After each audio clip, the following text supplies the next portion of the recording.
Socialism and disposition of government is at its finest right now.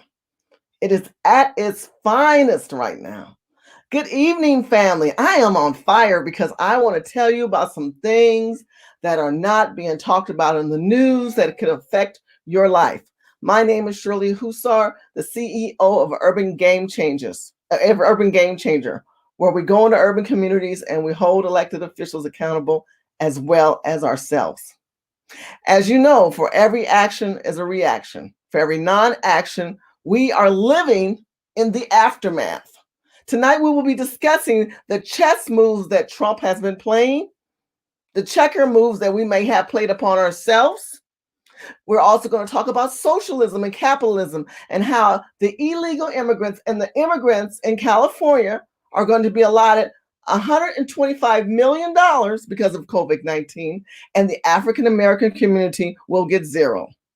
That's right, you gorgeous, wonderful, loving Negroes who have contributed to this country for 400 years in California, where you're down to 6% African American. And if we start to include the Pan-Africans and the African other nations who have maybe come and become citizens in this country in California, and that equates to 9%, you 9% Negroes will be getting zero. But immigrants and illegal immigrants, because of Gavin Newsom and what he has allocated today, will be giving $125 million to immigrants and illegal immigrants who are active people in the community, because we know you Negroes ain't nothing but homeless and government-infested people. But let's give a breakdown, because I'm going to break it simply down. I'm going to make it easy for you so that it's palatable for you, so that you can come back and watch this video and not be ignorant to the chess and the checker moves that they're playing on our people. I'm not going to play games. I'm not going to be doing all these cracking jokes where you see other people talking in puzzles. I'm going to break this so easy down. You can make this banana split so easy, which is some bananas, some ice cream, some whipped cream, and cherry with nuts, okay? We ain't trying to make no complicated pound cake with buttermilk. We're going to make it really easy for you. Because if you understand what they're about to do to you in your life, you're going to wake up instead of you getting all these free checks. But let's just talk about the money and the aspect of where we are in 2020. Today is April 15th, and I thought I'd start saying the dates because, as we know, every minute, every hour, every moment, this COVID-19 is constantly changing. And so because it is changing, we need to have a clear mind and a clarity of where we are at. So let's start right now. So as you know, President Trump announced today, or just a couple of days, I think it was yesterday or today, the guidelines. Let's talk about the new guidelines opening. Let me show you that video. And these guidelines that are coming out and about are basically going to show us where we're at with COVID-19. We're going a local level. Remember, Urban Game Changers is where we hold elected officials accountable, and as well as ourselves. We have to now work on understanding in the states that we live in, okay, wherever you live, you need to pay attention to your governor, because now your president, listen to me if you like Trump or not, now your president, because you're an American citizen. If you're watching this video, I'm talking about American citizens, not to my African diaspora family, Pan-African family members, or others who might be out of the country. But for those who are American citizens, this president has played a chess move. Let's listen to it. All of American society is engaged and mobilized in the war against the invisible enemy. While we must remain vigilant, it is clear that our aggressive strategy is working, and very strongly working, I might add. New cases are declining throughout the New York metropolitan area. Cases in the Detroit and Denver metro areas are flat. Washington, D.C., Baltimore, Philadelphia, and St. Louis are showing great signs of progress, and new cases in Houston and New Orleans are declining. The battle continues, but the data suggests that nationwide we have passed the peak on new cases. Hopefully that will continue, and we will continue to make great progress. These encouraging developments have put us in a very strong position to finalize guidelines for states on reopening the country, which we'll be announcing. We're going to be talking about that tomorrow. We'll be having a news conference tomorrow sometime during the afternoon. We're going to be announcing guidelines, and we'll be talking about various states and it's very exciting. Hi, everyone. George Stephanopoulos here. Okay, so this video, hold on, let me stop there. I got to find the other one. So what are the guidelines? The guidelines are this. This is what the guidelines are. President Trump has basically said that the governors of your state will determine, listen to where I'm going with this, will determine how your state will reopen.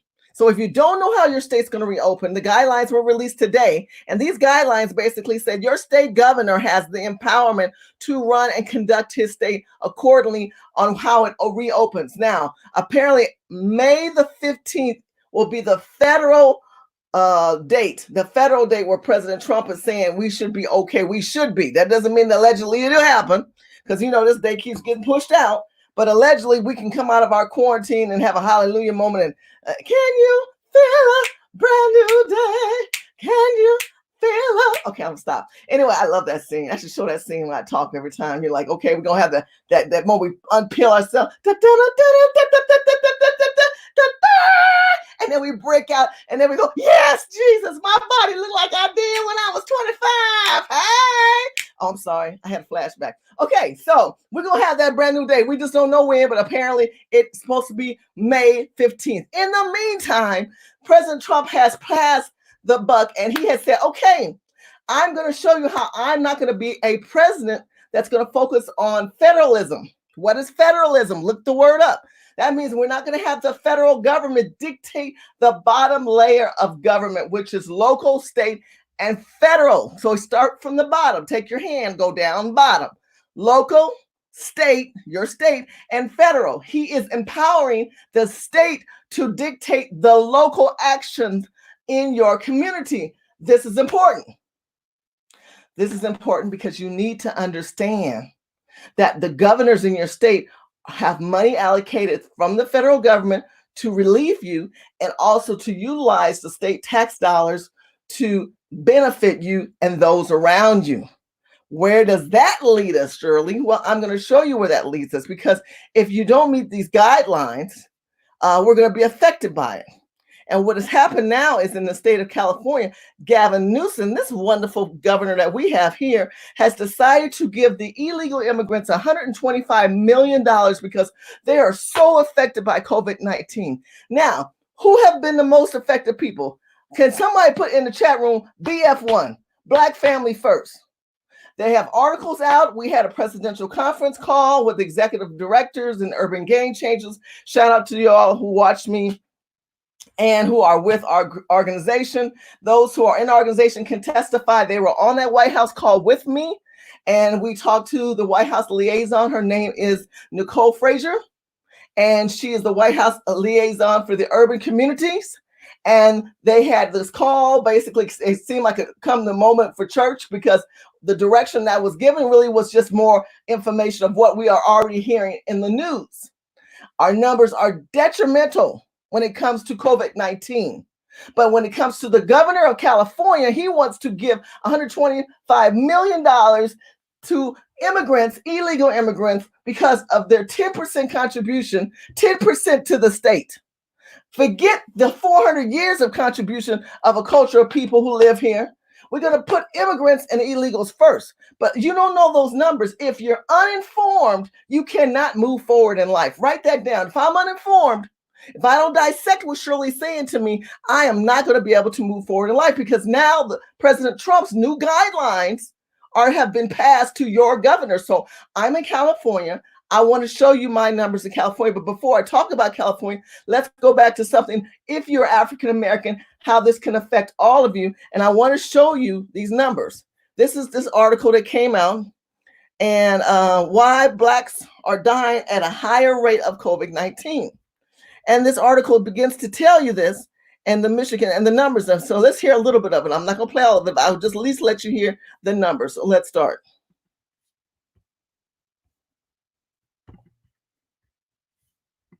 Here is a saying: when America catches a cold, Black people get the flu.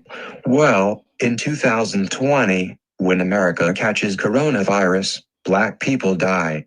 Blacks in about every state with racial data available have higher contraction rates and higher death rates of COVID-19. In Michigan, Blacks make up 15% of the state population but represent 35% of people diagnosed with COVID-19. This means that blacks in Michigan are 133% more likely to contract the novel coronavirus relative to their percentage of the state. With a death rate hovering near 4% in Michigan, blacks are also overrepresented for deaths related to COVID-19, accounting for 40% of all deaths statewide. For comparison, whites represent 25% of people diagnosed with COVID-19 and 26% of deaths. Whites make up over 75% of the state population. In Illinois, blacks represent about 16% of the state but 30% of people diagnosed with COVID-19. In Chicago, blacks represent 70% of people who have died from coronavirus. North Carolina, South Carolina, and New York show the same pattern with slightly smaller gaps.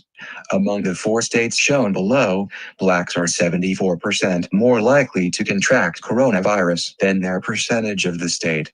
These disparities are likely to continue as the virus spreads to new areas.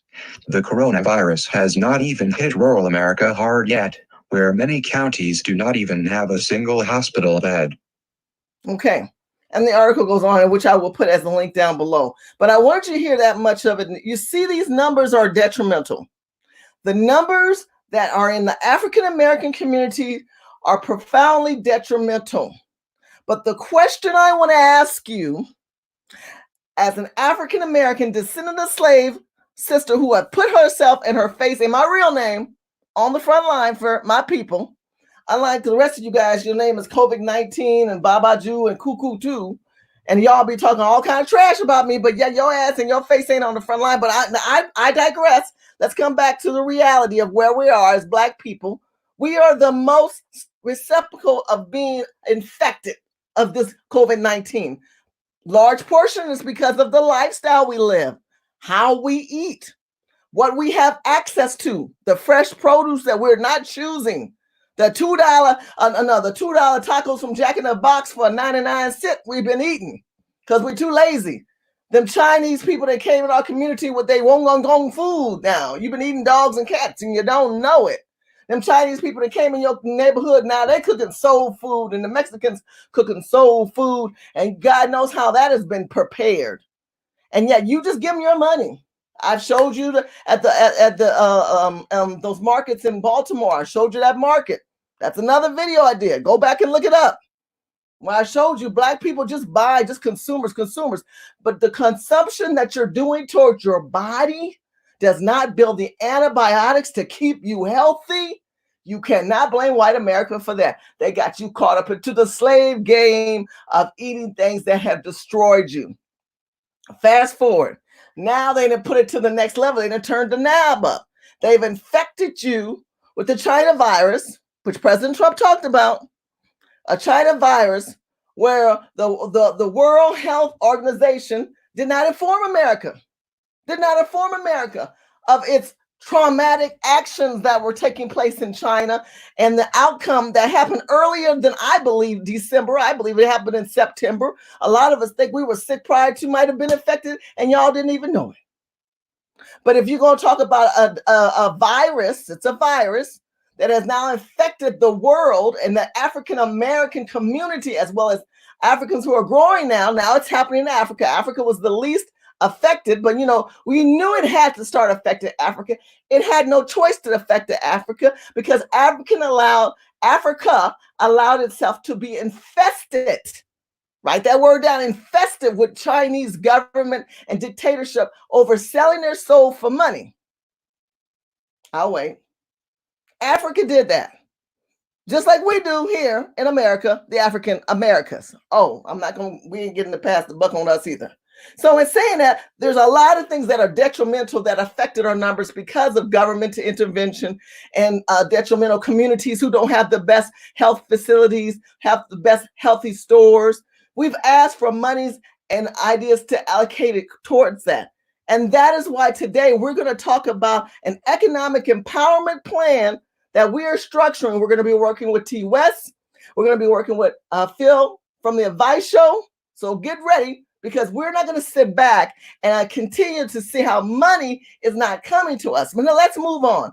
I want to show you how Gavin Newsom has stated that he is going to be giving money, not to you Negroes, but to some other people in California. Because what did President Trump say? The new guidelines that are set in place, he said, oh, you think I'm the bad guy. I'm the bad guy. Dun-dun, dun-dun. Hey, shout out to Billie Eilish. I'm sorry. I love that girl. Anyway, I kind of went back. But anyway, the new guidelines. Yes, because he's the bad guy. The bad guy passed on to you nice governors and state by state. And that's a blue-red issue. Write this down, blue-red. Blue equals Democrat. Red equals Republican. So let's go to the bluest and the brightest of the blues on the platform of the Board of America, the California State Governor Gavin Newsom. He wants to be the pinnacle of changing how the state is ran when it comes to labor laws, businesses reopening, and the livelihoods that can affect you in the future. Many of you guys are so happy about all your little stimulus checks, and we're going to talk about that in a second. The money that they're putting out there can also detrimentally put you in a foothold where you will never get out, and you will be a slave to the master of the governments. I'm going to say governments. Governments meaning state and federal, not the government meaning just the federal government, the governments. Y'all write that down. All you white people, shout out to you. Say it in your house right now. Y'all say governments. I can hear you. I can hear you. Anyway, let's go ahead and see what Governor Gavin Newsom has to say. I've went a little bit ahead of time so we can keep moving forward. The employment insurance so people can stay in their status, their benefits included, even with reduced hours in an economy, even as acute and challenging as ours today. Our diverse communities in the state of California include our immigrant communities. I don't know if many people know this, but it's a remarkable thing. 1/2 of our children in the state of California are born to at least one member of their family that is an immigrant. 1/2. This is a state where 27% of us are foreign born. That's diversity at a scale that doesn't exist in any other state in our nation. And regardless of your status, documented or undocumented, there are people in need. And hold on, what did he say? What did he say? What did he say? Regardless if you're documented or undocumented, these wonderful people, they've contributed so much to our states. They've given over. We've got so many of them. You don't understand. They're just amazing people who I just adore and love, and they kiss my feet and play with me at night and fondle my balls. I just love them. My so many illegal immigrants. What you about to do, boy? What you about to do? What you about to do? Let me slow my rolls. Let them play. Documented.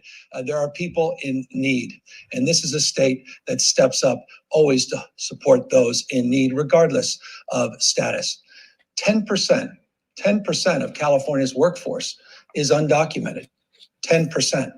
Any overrepresentation of that workforce is undocumented in the areas that are so essential to meeting the needs of tens of millions of Californians today, in the healthcare sector, in the agriculture and food sector, in the manufacturing and logistics sector, and in the construction sector. There's an overrepresentation of people without documentation. By the way, paying just last year over $2.5 billion of local and state taxes. Those are individuals that do not benefit. How do you pay $2.5 billion in state taxes when your ass ain't legal, bitch? How you do that? How you do that, Shirley? How you do that? Did you hear what this crazy ass Democrat governor we got in the state? This man, demonic, oppressed and possessed man. You hear what he had to say? He's up there bragging about their numbers. Now forget your numbers, Negroes. Forget your numbers, because he's not going to say no numbers from you. But he took your tax-paying dollars of how he equates to get his checks, and he took his money and his staff to research a number for them, but you're not even on the targeted board. You just homeless and worthless.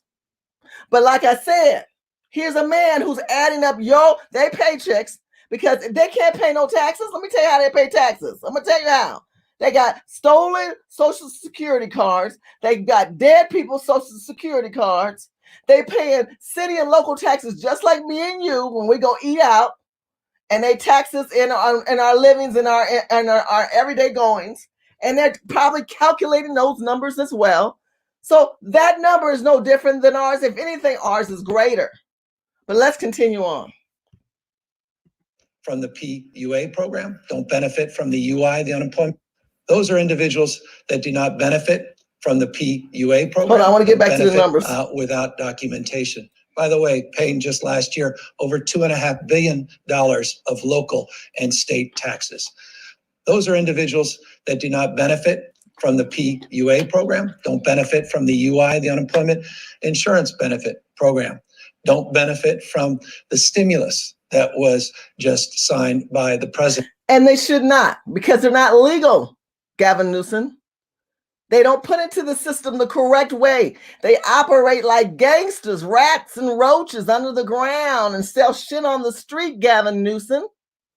So why would you think with your crazy ass that they should not benefit? No, they don't get no benefits because they didn't put into this benefit. Everybody's talking about, oh, we're getting all this money. You getting the money you done put into all these years. Now, somebody put a BF1 in the chat room right now. Someone put a hallelujah BF1. Because y'all act like, oh, they're giving us all this money. How many times have you, who are normal people on this watch right now, watching this video, have paid taxes? Put the BF1 if you pay taxes in some form or another. You file with the IRS. You try to do right. You trying now. You got some issues. Ain't none of us perfect, but you contribute. Or somebody in your family has paid some taxes. Maybe you ain't, but somebody in your family. So how is he going to tell me, well, they don't get the benefits? And they should not. They're not legal, Gavin Newsom. They're not legal. So I'm supposed to have sympathy for people who do wrongdoings and they should get money benefits? Come on now. UA program, don't benefit from the UI, the unemployment insurance benefit program, don't benefit from the stimulus that was just signed by the president, the $2.2 trillion. Yet many in mixed status families are having a hard time taking care of their children and taking care of you and your loved ones. How they don't take care of my loved ones. They don't take care of me, you grinning little fool. They don't help black people. If anything, they act like, oh, the black people are lazy. They lazy. We got everything going on. No, let me tell you what you should do, illegal immigrants, migrants. Take your ass back to where you came from. Hallelujah, hallelujah. Go back to where it came from. We don't need you here. Go back. We need you to take your ass back. Go back to wherever you came from and don't respect no checks from the federal government, because I'm going to tell you, my president is gangster. Gangster Leroy Trump ain't gonna give you no checks, illegal immigrants. Gangster Leroy Trump ain't chucking no checks to no illegal immigrants, because he straight out told you from the beginning, and know the wall's coming up. Not only is the wall up right now in the sense that they have cut the borders off. Now that's gonna be interesting. Another chess move. How long will he leave the borders cut off, meaning that he ain't gonna reopen them borders? So hallelujah, take your ass back. Because now this man has put the sounding alarm and has now jeopardized California of safe haven. And let me tell you how I say that, because he is said, I am the first governor, he's going to tell you, to allocate this towards illegal immigrants. No other state governor right now that we know is putting proposals together to help 10%. Now that's a lie, because we know it's more than 10%. We got more than 10%. You probably got like 40% illegal immigrants. I'm a victim, migrant in my country. Now, you don't have sympathy, no, because I'm an American citizen whose families have been here for 400 years, who have contributed greatly to this country, who have paid taxes to this country, who have died and who have served in the military for this country. And you come here, illegal immigrant, migrant, whatever the hell you are, you don't go through the right judicial process to become a legal citizen, and then you want to whine about your problems and expect to have me to care. I don't give a rat's ass. Take your ass back from where you came from.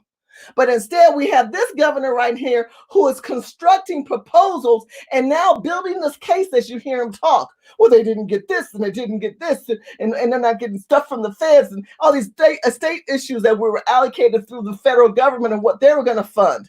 So we now are taking control because Trump has played, Leroy Trump said, I'm good. I've done my job from the federal level. Let's see what you state cuckoos for Cocoa Puff governors are going to do and how the people are going to respond. Because we're going to talk about the response to what we need to do. But before I do, I'm breaking this down and I'm being redundant. Be patient with me. Get the like buttons up and please share this video. By the way, if you're in group chats right now, you need to be sharing this in group chats. And let's talk about this $125 million going towards illegals, not black people, not white people, not veterans, not American citizens, illegals and immigrants. These poor, unfortunate souls, so down, so hurt. If I just put my hands together, beg with my baby, and put them on the street and sell hot dogs and put onions and stir it, it'll come out to be what Gavin Newsom wants. These poor, unfortunate souls. Oh, forget the Negroes. Okay, now let's continue on. In skilled nursing facilities, on the job fit from the stimulus that was just signed by the president, the $2.2 trillion. Yet many in mixed status families are having a hard time taking care of their children and taking care of you and your loved ones in skilled nursing facilities, on the job site, making sure your food is being procured and distributed and making sure you have the ability to go to a grocery store and have something stocked there on the shelves. He acts like they're leading, they're feeding you, they're your nurses, they're stocking your shelves. Ain't nobody ask you to do that. We got people right now, enough in this state, we can do that. We don't care. If you go back home, we don't care. You will be replaced. We were running this country before illegals. We will still run this country when we get your ass out and put that damn wall up. So this man is pandering, caping. I'm done. Let's keep going. We feel a deep sense of gratitude for people that are in fear. Kiss the ass, Mr. Kiss the ass. Cut to the chase. Still ass kisser. Addressing the essential needs of tens of millions of Californians. And that's why I'm proud as governor to be the first state to announce a program for direct disaster assistance to those individuals. We're putting up $75 million in partnership with philanthropy. Philanthropy is matching our efforts, not dollar for dollar, but they're putting in an additional $50 million to support our efforts. So a total of $125 million to provide individual assistance of $500 and household assistance up to $1,000 for those individuals that are quite literally putting themselves on the line. Are y'all looking at each other in the house like, what did he just say? What did he just say? Did he say $125 million of these people? Yes, he did. We're like it's his money. He's saying, you Negroes, he's talking about we, because that's you, that's your tax dollars. You black people are going to help these illegal immigrant people in this time of pandemic, where they should have been home anyway and relying on their countrymen and their tax dollars and their previous lineage leaders to take care of them. They come here pandering and have this man caping for their best interest. And you Negroes are going to sit back and put up with this kind of shit? Okay. Let's go back and rewind this one for your closed-minded Negroes who love Democrat. I love me some Democrat. I love me some Democrat. I'm going to show you what Democrat gets you. Socialism. Because that is the next part of this video we're getting ready to go into. But pay attention how this caper is already telling you, these poor, unfortunate souls, we got to give them your money and your tax dollars. Addressing the essential needs of tens of millions of Californians. And that's why I'm proud as governor to be the first state to announce a program. The first state to announce a program. The first state to do an executive order that circumvents local intervention of people protesting who have no control because the president has said, you voted for this nutcase in your state, which is California. You're going to get the aftermath of the nutsos for Cuckoo Pop action. The first state to implement money for direct disaster assistance to those individuals. We're putting up $75 million. That's your money, tax dollars. In partnership with philanthropy. Philanthropy is matching our efforts, not dollar for dollar. In partnership with these celebrities who kiss ass. Jimmy Kimmel, he always kissing the ass and caping for illegal immigrants. All these black people who you think are pro-black, they not. They caping. They caping. All the elitist, wealthy capers, liberal capers, liberal progressive, these white liberal hate white men, women. Shout out to the liberal white women who hate white men and like to pander and use black women and try to get our minds twisted, us black women, to turn against our man, which this one won't. I don't turn against black men. I had a black man help me come on this planet and a black man that raised me. Okay? Speaking the truth. So, yeah, all these capers are working in alliance with your tax dollars. Listen to this money count. But they're putting in an additional $50 million.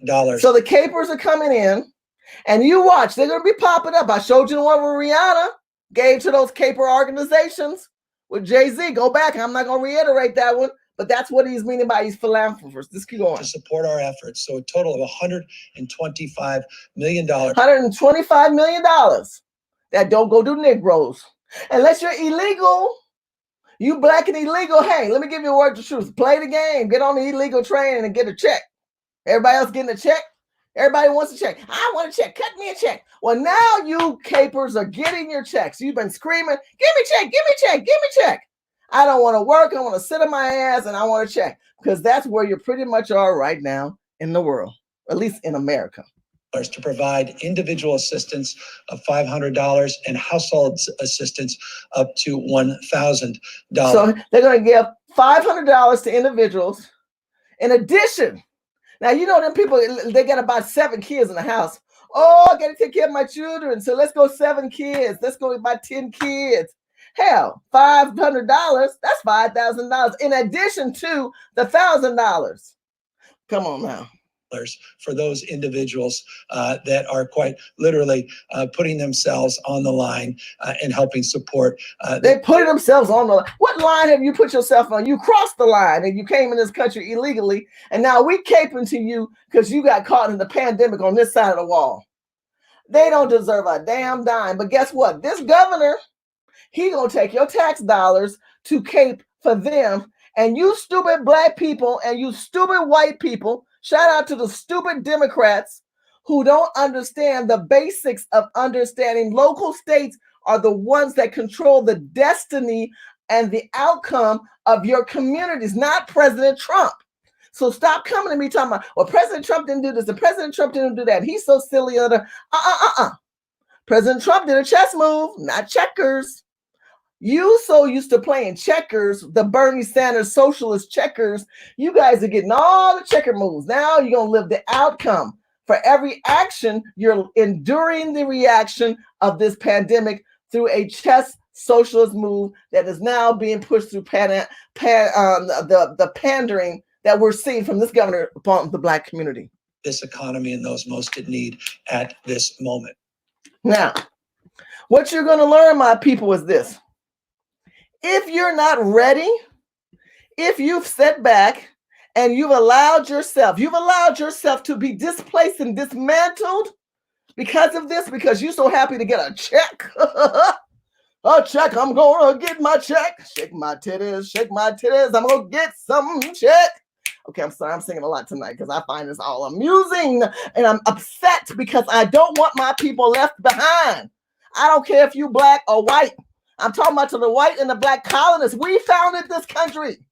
American citizens went to war for this country, and now we've empowered these psychopath governors. And I'm going to talk about my own because I'm in California. I need some of y'all to do some homework and email me about your governor and who wants to probably say, hey, Gavin Newsom said we're going to be the first ones to get out here and blah, blah, blah, and help these people. We should pander and do the same. New York will probably jump on board. Atlanta might jump on board. Chicago might jump on board. Hey, Florida might jump on board because the people might pressure some governors who might be better governors than others who are saying, hey, we've got to pander to illegal immigrants. What does that do in effect to the black community? Well, I'm going to tell you what it does. It dismantles you because now they are leveraging, write that word down, leverage. Do you know what the word leverage means? That means that someone has a position of power over you in other ways that others don't. And if you're going to position people and leverage them into the socialist agenda, which means that we're all at a point where if you're not able to work, and I understand, if you're not able to maintain your housing right now because your job won't allow you to receive money, and the governor has put in place right now in California, I'm gonna tell you from a Californian's perspective, that they're giving you a year, possibly up to 2 years, to pay the back payment of the displacement of time. So some people are 3 months, 4 months behind in their rent, right? So let's say you're paying $3,000 a month. Listen to me, pay attention, get the thumbs up. Go with me on this. Pay attention and get the thumbs up. I need your help on this one because we got to get people to understand. If you're making $3,000 a month, 369, that's $9,000 you behind. Y'all pay that much money in rent in California? Yes, they pay that much money and some. Some people at 5, some people at 10. The wannabes, everybody want to be a star. And so they caping on television or got some kind of side job, and they didn't think their money would ever dry up. But guess what? Your savings account can't compensate for your lifestyle. And so now you get to be on the socialist board. And I'm about to break that down to you, but go with me on this one. $3,000 a month times 3 is $9,000 you're behind. And we still haven't opened up. So now we're moving to $12,000. You're going to have to come up for the lifestyle of rent that you're living. On top of, you don't have any food, you don't have any electric and light and gas money, but you're about to receive what? Your stimulus checks. And I've heard different numbers from $1,000 to $500 to $1,200. So let's just round it out to 1,000. Okay. However, you said there's different platforms how you get it. And some of you who have businesses are applying for the PPP loans that some people have heard not yet get it. Some people are getting their state. If you have automatic deposits of how you file your taxes, a lot of people are getting checks right now. I've had family members who told me, yes, I received my check. Okay, you're excited. I got my check from the federal government, and then the state level, they're supposed to allocate money to you. Now, you have now jumped into the socialist train when you didn't ask for it. What does that mean? I'm going to really simplify it. I need you to be patient with me on this video because I'm going to break down the difference between socialism and capitalism. Because what we need within our communities are capitalism and free labor trades. But this governor has basically stated he's not going to open up as fast as other states. We're going to be the last tortoise in the race and opening up to where we used to open up. He's going to set new guidelines. He's going to make everybody walk around with masks. He said also like clubs and restaurants, they're going to move out chairs. They're not going to sit as close as they used to. This is going to affect bars. This is going to affect nightclubs and dance halls. You are physically engaged with people. You may not allow that so many people do that. They're going to start checking your temperature when you walk into restaurants. Okay? Now, God forbid, we don't know what's going on with the cook in the back. He might have a cold on Tuesday, but that's irrelevant. It's the fact that you got people coming in and you are being disrupted from your livelihood now. There are people who have restaurants and little markets right now. Some of them are closed purposely because they said they can't operate in the manner that is needed to be operated because their business is a sit down and eat business. What does that mean, Shirley? Well, what that means is that Gavin Newsom has stated we will no longer go back to that. So the labor and the labor law rights are changing and you're not paying attention because you're too happy of getting that little pork chop on Thursday check that's coming from the federal government. But that one pork chop's not going to feed you. That one pork chop's not going to take you to the next level economic wise because remember, I'm a capitalist.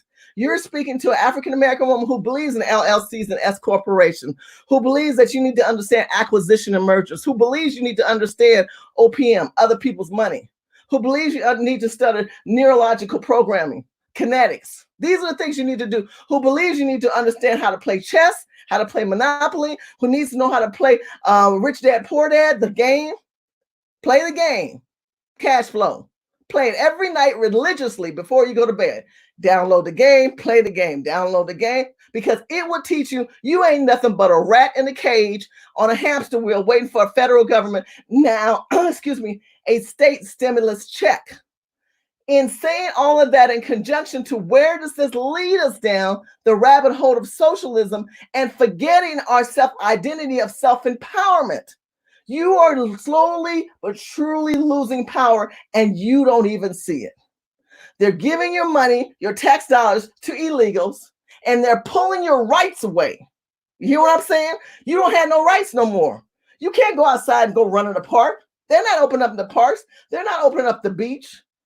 You're tied up like a pretzel inside of your house with sugars, blotches all over your body because you want to go get some scrubs and release all that tension and get all those toxics out of your body. But you look like a pretzel. You got sugar all the not sugar, salt. You got salt. You know how salt's all on the pretzel? Well, look at the pretzel. See the little salts? Each salt represents the frustration and the anger and the lack of release of washing that off and feeling good by exercising and breathing and interacting and hugging and being loved and all those things. They will come back, but they're going to come back in a way that could bite you economically and financially because your mind has gotten so happy to get that one pork chop. But I need to break the pork chop down. So let's go into the fact of talking about, if we're going to talk about pork chop eating, I need to make it easy, my people. And we're going to talk about some old cartoon. Yes, I'm going to break a cartoon down to simplify this creation of socialism for those who don't understand socialism, capitalism, and communism. Now, the reason communist comes into play, because keep in mind, the Chinese regime, if you've been watching my videos and sharing them, I talked about authoritarianism, I've talked about capitalism, and I've talked about socialism. But you have to understand the Chinese operate under communism and authoritarianism. And their livelihood ways have filtrated slowly into America. And you guys want to know why New York is the most infected with the COVID-19? I'm going to tell you why. Because they live like stack rats and roaches. If anybody, BF1 in the chat room right now, if you can understand, say, yeah, but that's your hallelujah by putting Black family first, that you know New York has too many people living in it. It's an island. And they live in buildings. Listen to me, pay attention. It's much different in a lot of parts of the country where a lot of Black people do live in houses or apartment complex that are not tied together with 200, 300, 400 units. Some of them so old they're on the same ventilator. Listen to me. Listen to me. Now imagine being in a building where you say, hey, this is a pretty nice building, but how is the building constructed? What, it came from the 60s, 80s? Was it built in 1940s, the 20s? But it's been renovated. But guess what? It has the same ventilation system design where it's one system for the entire building and you are sharing the air with your neighbor. That is a form of socialism because you're keeping people together in quadrants of areas. If you live like that, you're already set up for failure. You need to get your ass out of an apartment and a condo and get into a house. I don't care if you don't think about moving back to the South. You need to get your life together. I've told you in previous videos where you need to merge yourself with a family member and say, look, I was watching Shirley's video and I started to think. We both live in apartments and we sharing the same air, the same breathing. Your neighbor passed gas, whatever. All that air is circulated through ventilators who are circulating what? COVID-19. That's why whole buildings are infected. That's why senior living facilities are traumatized by what's going on with this pandemic. See, that's all part of socialism, the reconstruction of your livelihood. Now they're taking it to the next level because of this pandemic. They're affecting your economic outcome of it. Let's start with this video.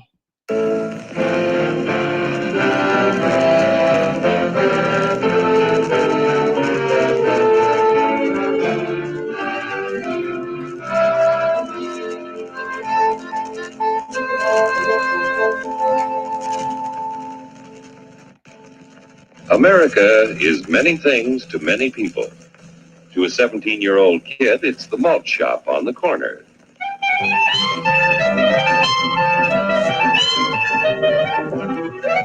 To Grandpa, it's the front porch in the cool of the evening.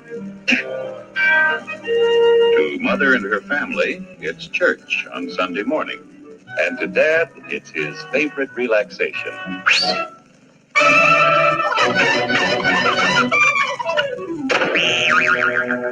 It's the Cracker Barrel philosophers in Crabtree Corners. And it's the tycoons in Wall Street. It's all races, creeds, and religions. It's freedom to work at the job you like. Freedom of speech and to peaceably assemble, freedom to own property, security from unlawful search or seizure, What you want, Flatfoot? the right to a speedy and public trial, protection against cruel punishments and excessive fines, the right to vote, and to worship God in your own way. It is these freedoms that have made America strong. Okay, so we got our freedom. But management's lousing up everything. Labor is at fault. It's ruining the country. My constituents, as your elected representative, I can assure you Labor's right. Management's right. I'm strictly neutral. Labor, management, politicians, fooey. Oh, they can't tell corn from oats. It only takes the money out of Hurry, step right up, folks. Here's the answer to your problems. Dr. Utopia's sensational new discovery, ism. Ism will cure any ailment of the body politic. It's terrific. It's tremendous. Once you swallow the contents of this bottle, you'll have the bountiful benefit of higher wages, shorter hours, and security. Enormous profits, no strikes. I'm going to stop right here. This is where we're at right now. America, because of the pandemic that has affected us, we're now in the isms. America consists of capitalism and some socialism. But as a Republican, we believe in less government. Democrats don't believe in less government. Well, the Democrats want to see more people controlled and forced to absorb and take the ism drink. That's the socialism. Now, we just saw at the beginning of the video where they kind of broke down the American livelihood of kind of like what it used to be. There's some questionable stuff that has changed a lot, but we're not here to watch that portion of the video. What you need to do is understand that we've gotten to the portion of the video where the Wall Street guy is represented by the black hat, the farmer guy is represented by the farms, the other guy is represented by the average day worker. Each one of these men represent different types of labors. Depending on what you do in your livelihood, you need to take on one of these four characters. Now, the socialisms or the isms is the guy with the bottle right here. He's trying to sell you right now, because that's what Gavin Newsom and even the federal government has had us do. We've had to swallow the isms, which is rightfully so because of the pandemonium actions that have taken place because of COVID-19. But now the question is, how are we going to reopen ourselves? Well, we're reopening into another drug. Instead of being the free America, we're starting to swallow the isms. But what is the isms? That's where we're at in this video. Keep watching. Remember, you're the big boss. Government control, no worry about votes. Name your own salary. Bigger crops, lower costs. Why, ism even makes the weather perfect every day. And now then, because we are introducing this amazing item for the first time in this country, it isn't going to cost you 1 cent. All you have to do is sign this little scrap of paper, and you get your bottle absolutely free.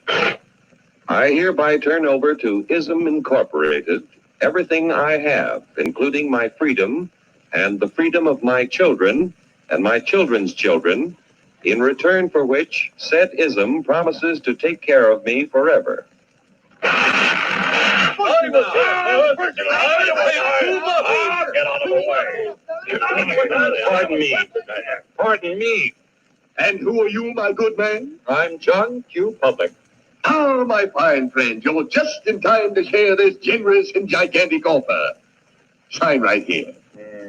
Mind if I read it first? Hurry up, Well, that's video you right now. Where's my check from? I want my check. I want my stimulus package check. And then I want my check from the state. And then I want my check. I want my check. Now, I'm not going to pay no landlord because the governor says I don't have to, even though in retrospect, when this country fully does open up, the landlord can file a seize action to pay and rescind and pay us back the money you owe us. You can go to court. This is all the stress that's going to come in your life. I'm telling you what's going to end up happening. You're going to be these people saying, I signed for this ism. Part of it, we had no control. And part of you, I understand you don't have the right. You can't pay. But I want to tell you, you need to prepare yourself for all of this stuff. And that's what we're leading into because of the socialism actions that we're living. But let's go forward. Keep your shirts on, boys. Including freedom. Freedom? Well, sign away my freedom. Why, this is ridiculous. Don't be corny, brother. Sure, our system of free enterprise isn't perfect.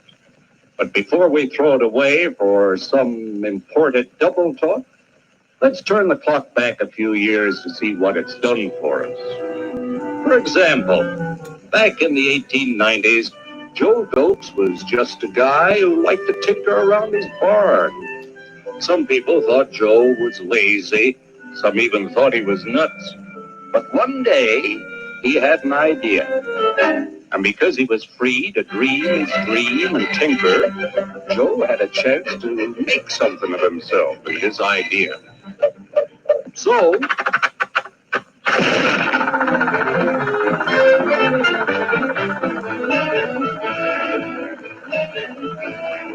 of course, some people didn't think so much of Joe's idea, but that didn't stop him. So Joe got some money from young Aunt Minnie and Uncle Angus. Now I'm gonna stop. I'm gonna break this down to you. So Joe is a guy with an idea. Now just go with me on this video. Don't get in the chat room talking about black people don't have no money and black people can't do this. Imagine yourself as a black person who has an idea or a business concept, and you need to put it together. And you created a template of an idea, and you packaged it, and you say, "Oh, it works."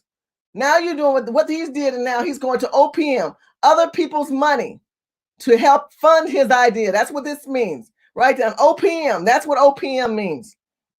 He's going to Aunt Millie. He's going to another family member. He's saying, look, I got a great idea. Can you give me some money? Can you invest in me? Because we are free capitalists. Okay, that's what this is, OPM. And Grandpappy. Grandpappy loaded. And Mr. Titus.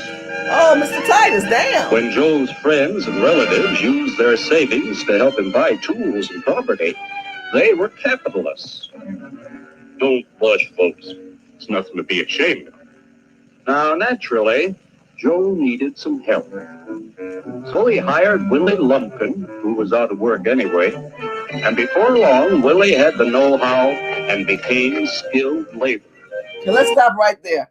So Joe was able to bring on other people into his community to build wealth of his ideas. So he brought this man, he said he was out of work anyway.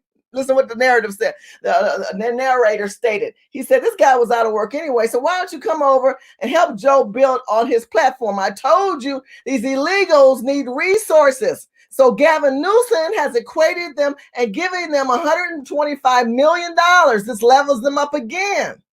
On previous videos where I showed you they got money, and then they go in and hire their family members after they get the money. So their other people's money is your tax dollars. You see how they correlate?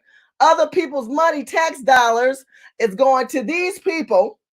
They taking your money and they hiring cousin, their uncle, la la ba, la la la, and then they're putting ideas together. And guess what they're doing right now? Selling freaking masks on the corner because they're capitalists that are they're socializing with each other and being able to reap the benefits of being a capitalist. They selling masks on the streets in California. So see how this man has an idea. People gave him money. He hired unemployed someone he knew to build on his idea. Because capital, management, and labor worked together, Joe's idea grew. It grew and did things even he never dreamed of. Today, the automobile industry provides millions of jobs that never existed before. And remember, this is a story of only one industry.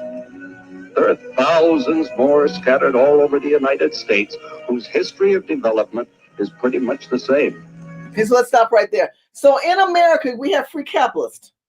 This is what capitalism means. When everybody tells you it's evil, it's a person's small idea that expanded to global enterprise.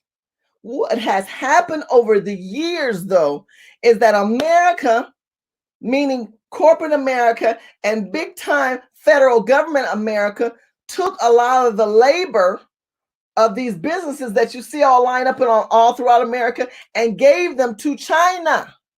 So, for example, the pharmaceutical business could be in the top left-hand corner where Washington State would be, right? Let's say that's the pharmaceutical capital of the world. This is a hypothetical. This is not what it is. I'm going to go with a hypothetical for those who know I don't like to talk based on those premises, but I want you to understand. If we're going to say, oh my God, we are doing great. We develop our own medicine. We develop our own this and our vaccines, everything here. Then somewhere in the judicial process of leaders, Democrat as well as Republicans, they took that right away from us to build our own medicine and gave 90, listen to what I'm saying, put the thumbs up button, pay attention. They took 90% of the pharmaceutical business and they send it to China. So take your hand and cover up Washington because now it is gone. We don't do our own manufacturing of the pharmaceutical business. That is the problem with COVID-19 and the testing right now. They're saying the Q-tip swabs, we don't have enough. I've heard all kinds of stuff of what we don't have.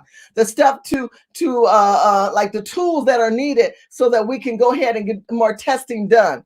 The reason why?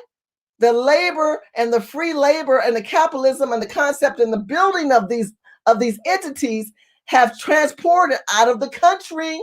They're in China, they're in India, they're in Mexico. And we as Americans have become consumers. And when needing these goods, we rely on these other countries. But guess what? Those countries are infected. So because they're infected, you are SOL. You straight out of luck. You screwed, boo. Boo, boo. You screwed.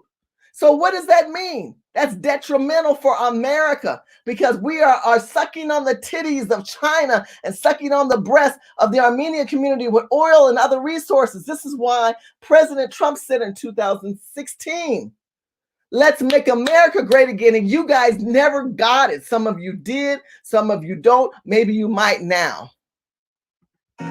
We've built a country under the American system that sends more young people to high school and college than all the rest of the world combined. Why, even in the Depression, our wages bought more food, clothing, travel, and entertainment than the wages of any other people in the world. Our country has a national income equal to the total national incomes of any other sixth nation in the world. Stop. This video is 1948. It does not look like that. We are the opposite. One is representing Russia. One is representing different countries. You can tell by the hats of the way they look, right? Armenian or maybe Saudi Arabia with the man with the band. Whatever countries these countries are representing in their attire, these businessmen, these are businessmen. America was up at the top. But there are previous presidents that came involved and said, we have too much. Let's start giving some of the labor rights away to the point that we became dispositioned and that we're not balanced. As you can see in this video, you have all these little people on the bottom who have elevated, and we are now on the bottom. We're the ones shivering with our hands, covering ourselves, saying, we don't have enough testing. We don't have enough Q-tips. We don't have enough medicine because we have allowed ourselves to not be the fat cats that we used to make sure we came first. But we make other people first. And obviously we're seeing this with Gavin Newsom from a state level. And that's what I want you to understand. So capitalism has moved away. And now you've transcended to rely on government subsidies with these checks that they're about to give you. And you're not preparing yourself to move out of the pandemic and make some type of maybe change of action in your work ethics or maybe your skilled labor. You need to move into a different mindset. Don't rely on these checks. I'm trying to prove to you. But let's keep going. With only 7% of the Earth's, we drive 70% of the world's automobiles. That's just a sample of the things the capitalistic system is. Now, those numbers are not relevant today. We do not make automobiles in America. We make them in China.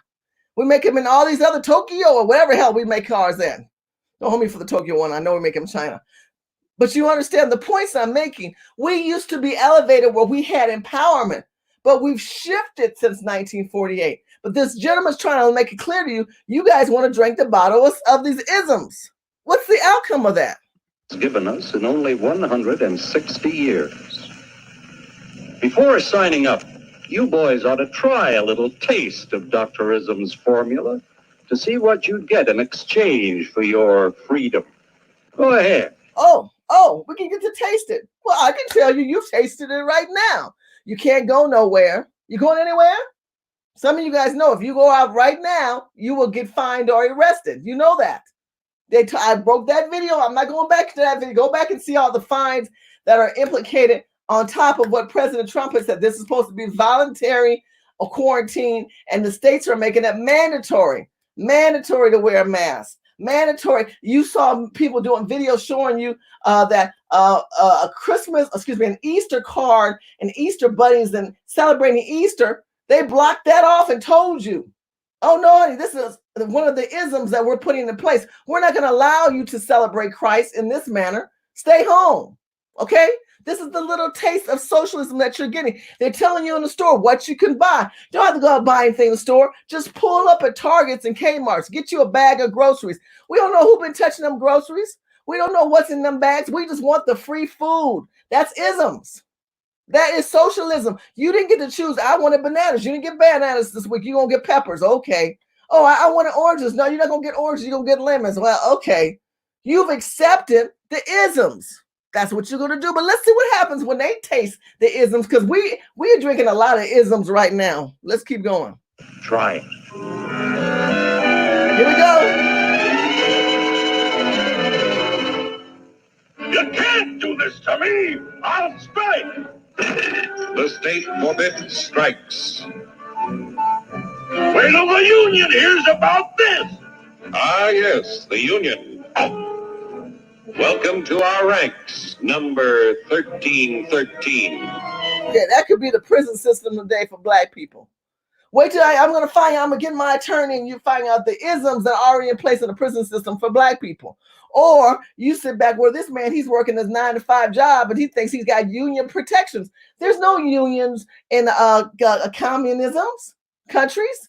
I showed you the videos where they are welding people into their apartments, honey. Them Chinese people say, they weld people in. And at night, they're burning bodies that don't make the YouTube videos. All the underground stories that we're getting under other ways of the web, telling us what's going on, and China's not telling the truth. How many of y'all really believe what China's saying? Because this is what happens. They are inheriting the isms. They got chains, and they're telling them, you're just a number. We do not care about your name. What's your name, Bob? George? Tom? Oh, no, you are 1313. You're the state union member 1313, and you're going to do exactly what we say because you are in the isms. I'll take this case to the Supreme Court. The state is the Supreme Court. Our decision is as follows. No more private property. No more you. No more private property. No more private property. Many of you guys are living isms right now. I just mentioned apartment complexes, units in New York that are stacked and racked, government infested, people who are EBT cards living in this lifestyle, and they're dying at groves and numbers that are unbelievable because they've allowed the government to say, you don't need to own nothing, just rent the rest of your life. Don't even think of owning a piece of land because we own the land. You get the benefits of living in the space and where the space is and how you live. He goes, this is my building. This is my life. No, you took the isms. Let's keep going. The farm folk will put a stop to this. Farmers don't vote anymore. What'll I do for seed next year? You won't have to worry about next year. The state will do your planning from now on.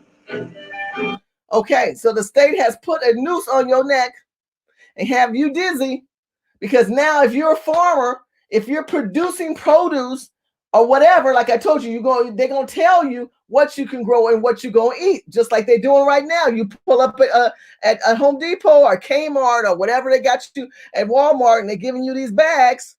You can't go to the Mr. Farmer and buy his goods. You have to buy whatever they grow and put in that bag. Is that not socialism we're living right now? Somebody put BF1 in the chat room and say, hallelujah, Shirley is preaching today. We must fight to regain our freedom, or everything is lost. Everything. Everything is fine. Everything is fine. Everything is fine. Okay. Here's a person who had individual thought, speaking his opinion. Freedom of speech. Isn't that part of the Constitution? But you see what happened with the isms? Socialism said, oh, no. We're going to speak for you. We're going to tell you how to speak. Isn't that Bernie Sanders? We're going to speak as a Borg. If you don't understand it from this perception, think of if you're in the sci-fi world of Star Trek. And in Star Trek, there's in the Enterprise, they encounter one of their evil villains is called the Borg.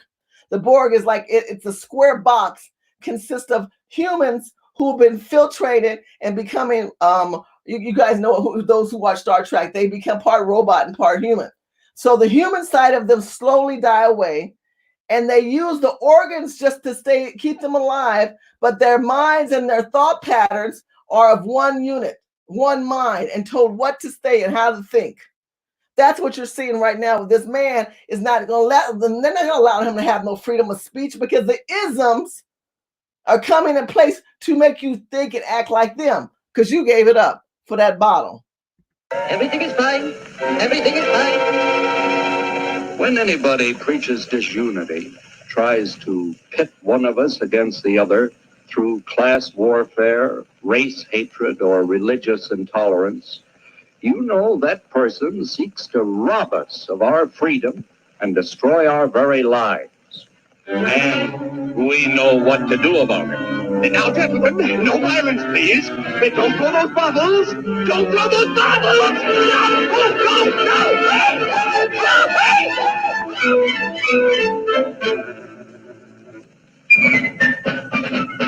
Working together to produce an ever greater abundance of material and spiritual values for all.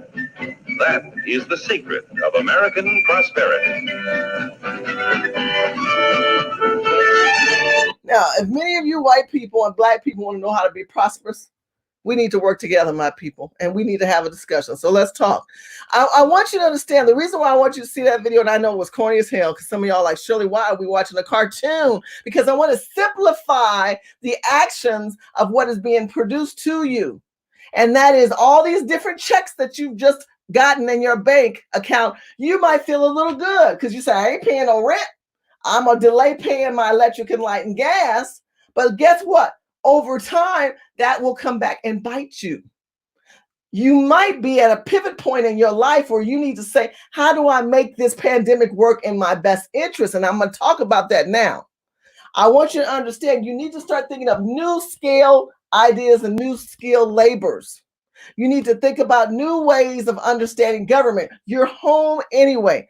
Are you at home right now? Yes. You're watching this video. How long you been at home? A long time, and you are sick of it. You're sick of being at home. You're sick of kind of watching how many shows on TV.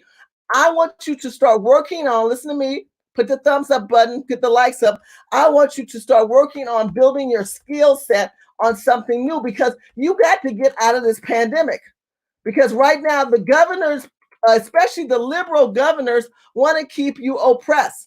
They do not want to keep you moving forward, but you've got to start thinking of some other side job if your new job or your present job does not look promising in the future. You have to start, write this down, thinking through time, moving through time, utilizing, come on now, somebody preach to me today. Somebody talk black to me today. Shout out to Vicky. Come on, let's talk about this. We need to start utilizing what we got today to help us in the future. Let me give you a couple of YouTubers who I like that you should spend some time in watching the ideas of these people and where they're coming from. And they tell you the best way to utilize the federal government because OPM, other people's money aren't in place. Other people, money may not be there to help you. Remember at the beginning of the cartoon, for those who've been patient to walk through that little corny cartoon, you needed OPM, Uncle Joe, Papa Sue, Big Mama's money, Big Mama's. What the hell was that about? That's a whole other show. But you know what I mean? Our people's money may not be there. They might be in the same situation. What do I do? Well, you're going to do exactly what Gavin Newsom is doing. We're going to go to Gavin Newsom and we're going to put an economic empowerment plan, which will be another show, but that's one of the steps. In the meantime, there are economic empowerment plans in place. And I just want to show you a taste of a brother that is online that I want you to follow his channel. I'm showing you a couple of them that can follow his channel that you could learn something from. And this is his name, Eric Coffin. Let's watch his video, just his starter video, so that you know what he does. Hello, GovCon Giants family. Welcome.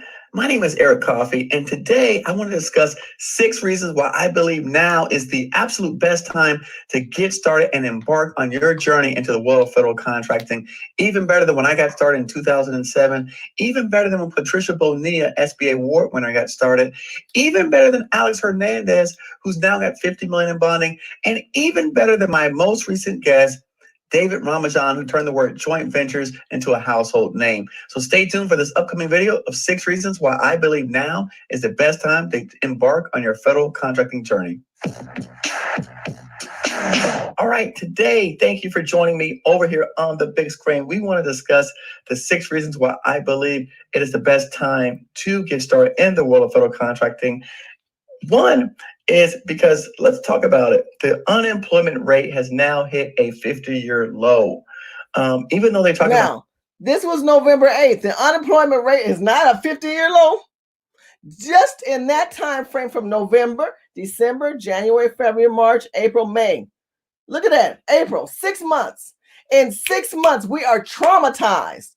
We are in a pandemic, and we are homeless and out of jobs. And we're unemployed. We are the total opposite of that in 6 months. But guess what? Government grants and contracts are still in place. They are implemented in law. They're embedded in the ground, and they come up every so many years. And that's what this gentleman is talking about. So I want you to watch. I'm going to play a little bit more of his videos, but I want you to learn that you need to start pivoting your mind into some type of action where you are able to develop ideas and skills.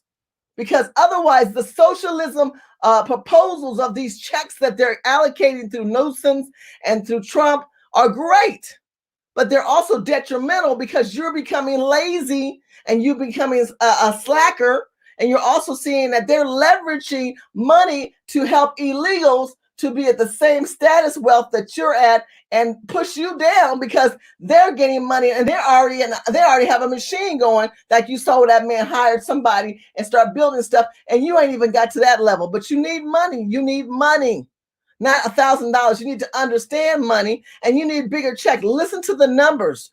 Now, grant you some of the numbers, not the numbers of the low of the unemployment. Listen to the numbers of the stimulus packets that some of these people have acquired.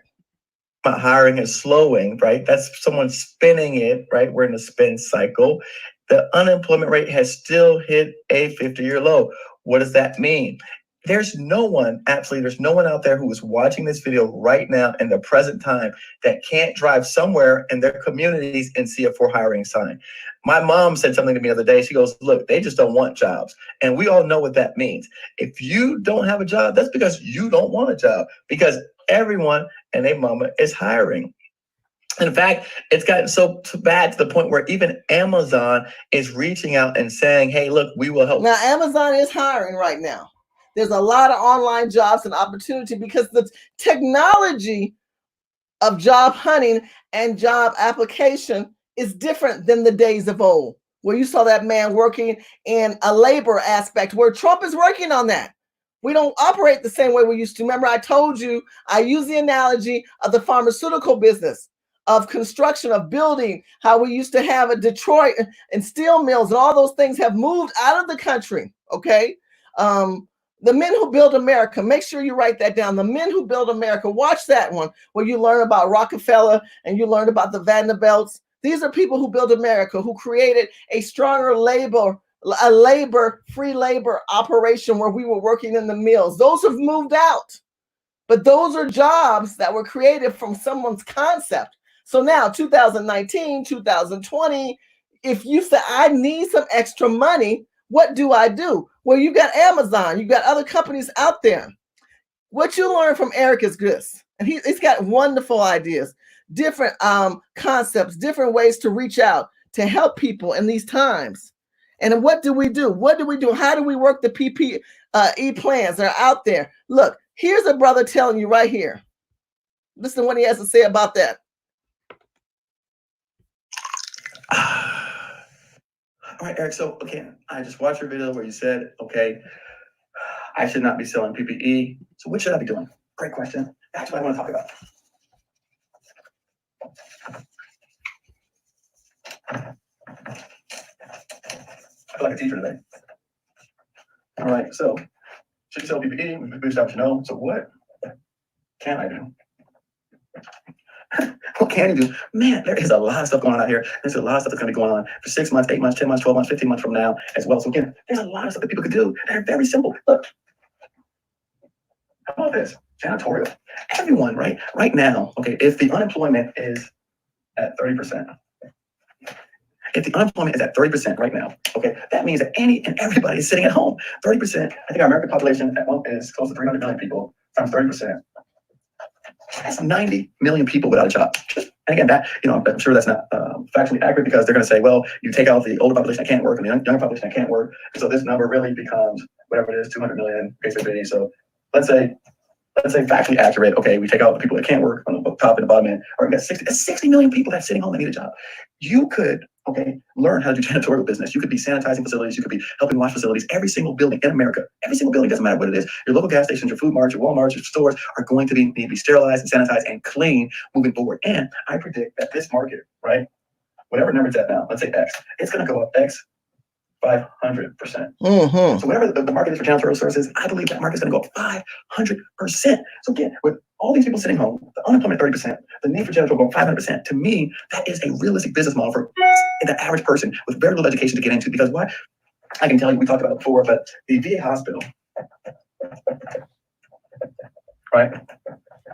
They are now doing 24 hours a day, 7 days a week cleaning. So how many more people are going to need to be ratchet up to service this need of 24-hour day, 7-day cleaning, right? So we're going to need to be pulled from some of these people that are sitting at home, get them out here, get them the right PPE first, get them the right gear, the PPE, everything they need to protect themselves and to stay safe out of harm's way. But we're going to need some of these people to get up out of their houses who want to work again. There's people out there that really want to work for the simple fact of keeping their sanity and their sanctity. So again, we've got a lot of these people out here that are sitting home. We've got this opportunity over here. And so there's this huge need of gap to fulfill for doing janitorial services. So that is something that, again, I would say, look, it's a very low risk business. You're cleaning, you're sanitizing your areas.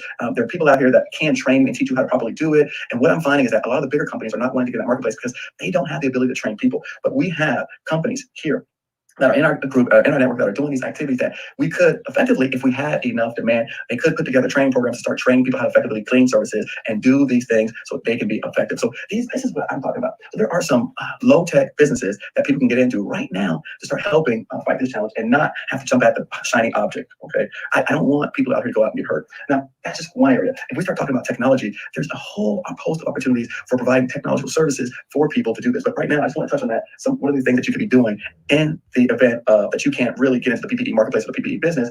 This is a major area where I see increased demand, increased needs that is low tech. Understand this, my people. Think outside the box. That's all I'm trying to do. I'm trying to help you understand the importance of realizing that this pandemic doesn't have to set you back. I don't want you to become complacent and accepting.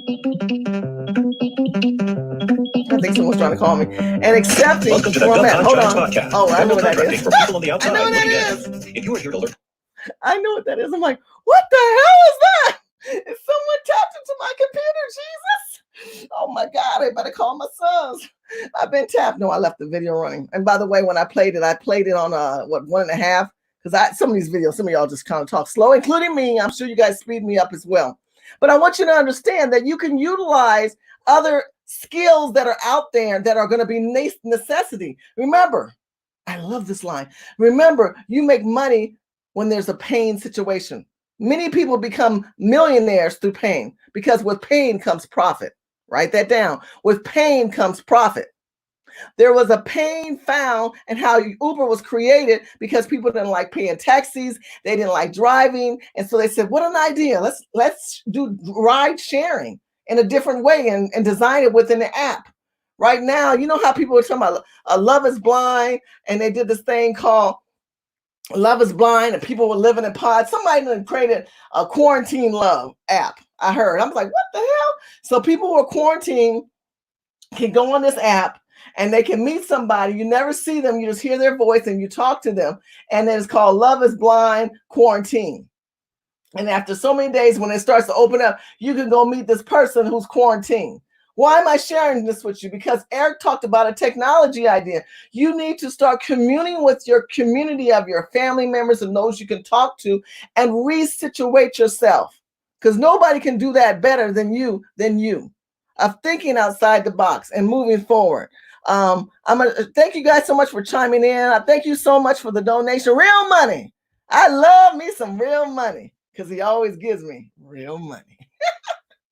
You know, it's important that we continue to communicate and to talk about the community and the isms, all these socialism, this capitalisms. Which isms do you want to make effective in your life? Because capitalism is where you're going to make your money. And many of you guys chime in and you don't think about these things that are out there that are destroying your mindset because you're dependent upon systems. But the systematic systems that are out there are detrimental. But I want to go back into, let me go back and backtrack for those who just chimed in. I was talking about how Gavin Newsom now has allotted, let's go back and talk about this $125 million. Gavin Newsom has allotted $125 million to illegal immigrants. And this $125 million ain't coming to Black people. Matter of fact, Black people are being detrimental right now. They're being hurt. And we're the homeless people. We're the numbers that I shared with you earlier that are taking us down, that are affecting our communities. On top of when we do try to fix ourselves, listen to me, when we do try to fix ourselves and help ourselves, we can't do that. Do you know why we can't do that? Because the government comes in and intervenes. And we have problems still with the policing in this country. Let me show you what happened to this brother who's a doctor. Shout out to this Black man who tried to help his own people. And what happened? He got arrested for it. I want you to see, this is why we have to create something to deal with this pandemonium and the money that's not getting to us. And then when we try to do right, we don't have right actions come about us. Here we go. Let's look at this video. Here's a brother who was doing his job. He's a doctor. He was on his way helping and testing homeless people with the COVID-19. Okay. You see the situation here? I don't know if I can get the sound. And it's mine. It's been part of the I'm sorry. Let's try it again.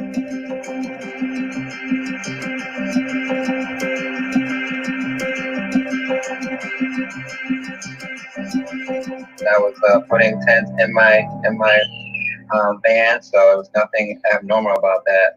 The van is mine. It's been part of my house for over a year. He asked me if this is my house, if I lived here, you know, if I worked here. He's like, oh, I'm going to need to see some ID. And then he put the handcuffs on me, and he led me to the front of the car, and then he started yelling in my face.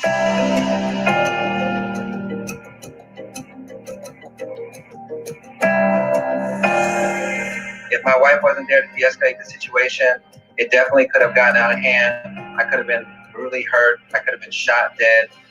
Who knows?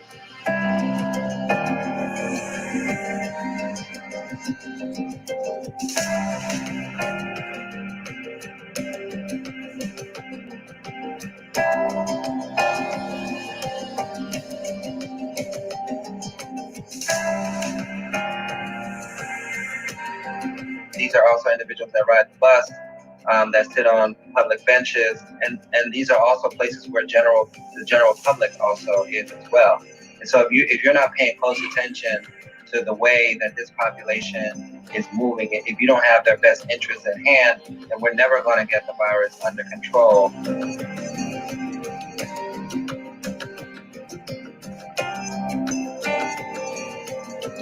It's a shame because it's not just happening in Miami-Dade County, it's every major city that has a large homeless population.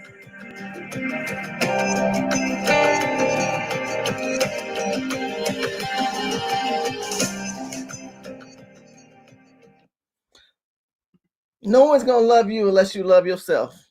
Shout out to that doctor, Dr. Henderson, who is putting his life on the line, who's out there testing for his own people helping his own people. I mean, that story just breaks my heart. How long are we going to continue to deal with evil police officers? We don't have any piece of legislation. I didn't say bad. I didn't say corrupt. I said evil. Evil intentions, evil actions, evil assumptions of you as a person.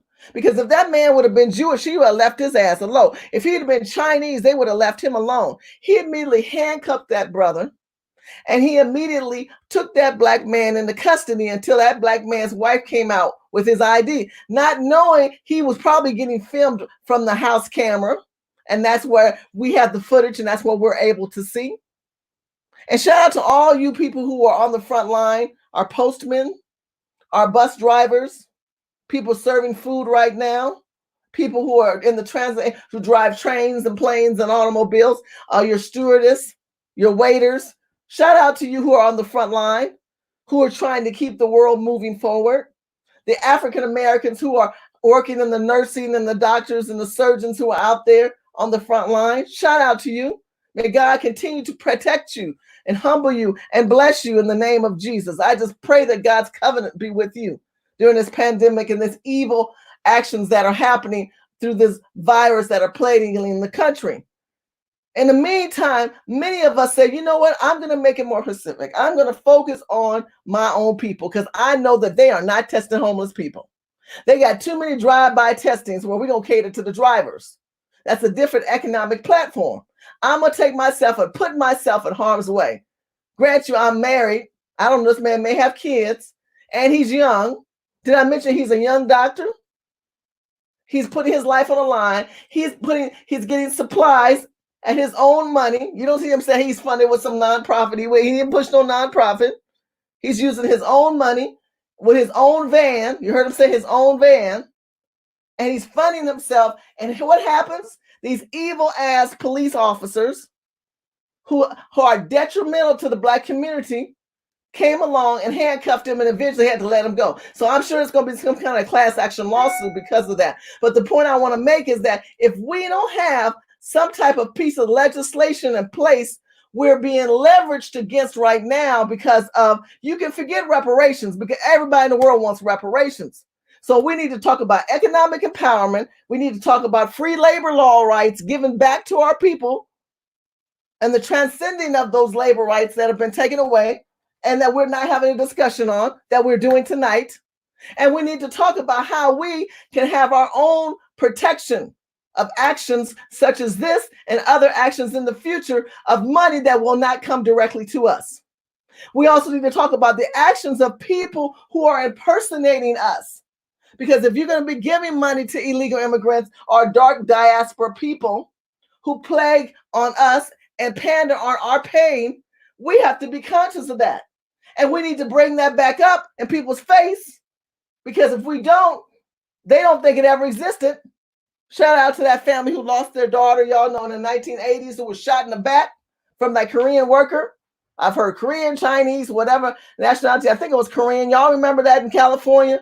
She called that Asian woman a bitch and she walked out the store and she shot her in the back. And then they let that lady go back to her country. Here's a police officer harassing this man for trying to save us. Every time we do something, now that she didn't have the right probably maybe to call the lady a bitch, maybe she was, but the lady should have not been able to shoot her and leave this country. An immigrant, a migrant who now has come in and bought all the community stores, markets, liquor stores, all that up. Your community monies are going to be raised up. They're going to try to take your check.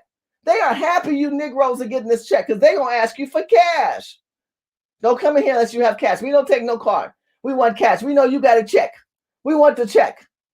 These Asians right now, by the way, who you probably paying rent to, let me tell you what their situation is. They ain't telling you. Get your pen and paper and get this on hot press news that you ain't hearing in the news.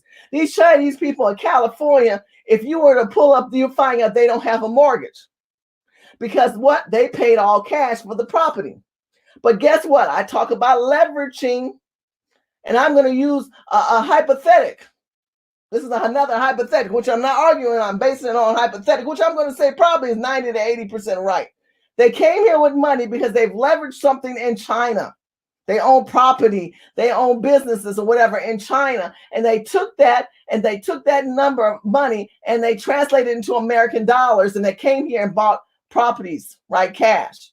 And so they're relying on your cash rent to pay them for what's going on with COVID-19 prior to COVID-19, raising your rent, being a nasty asshole. Now, because of the pandemic, governors, in particular Gavin Newsom and the mayor Eric Garcetti, has said, don't pay no rent. Don't pay no rent. Which, if you don't have the money, you can't pay. Don't pay no rent. But 9 out of 10, if these Chinese people or Asian people, Armenian people are bugging you, talking about, did you get your stimulus check? You need to give to me. Don't give them a dime. Don't give them a dime, because they're supposed to go to the federal government and apply for a loan to offset their problems. You should keep that check and say, you know what? I don't have any money. And according to Gavin Newsom and the governor, not Shirley Hussar, Gavin Newsom and the governor, saying that we do not have to pay you any rent. And you cannot sue us because the court systems are shut down. You can't file any actions because of COVID-19. You Negroes need to know your rights. But see, these people are indebted to some communist regime in China, wherever the hell they came from.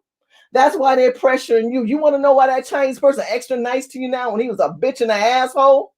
It's because they're realizing, oh my God, we ain't getting no money from these Negroes and white people because they can't pay because of the pandemic.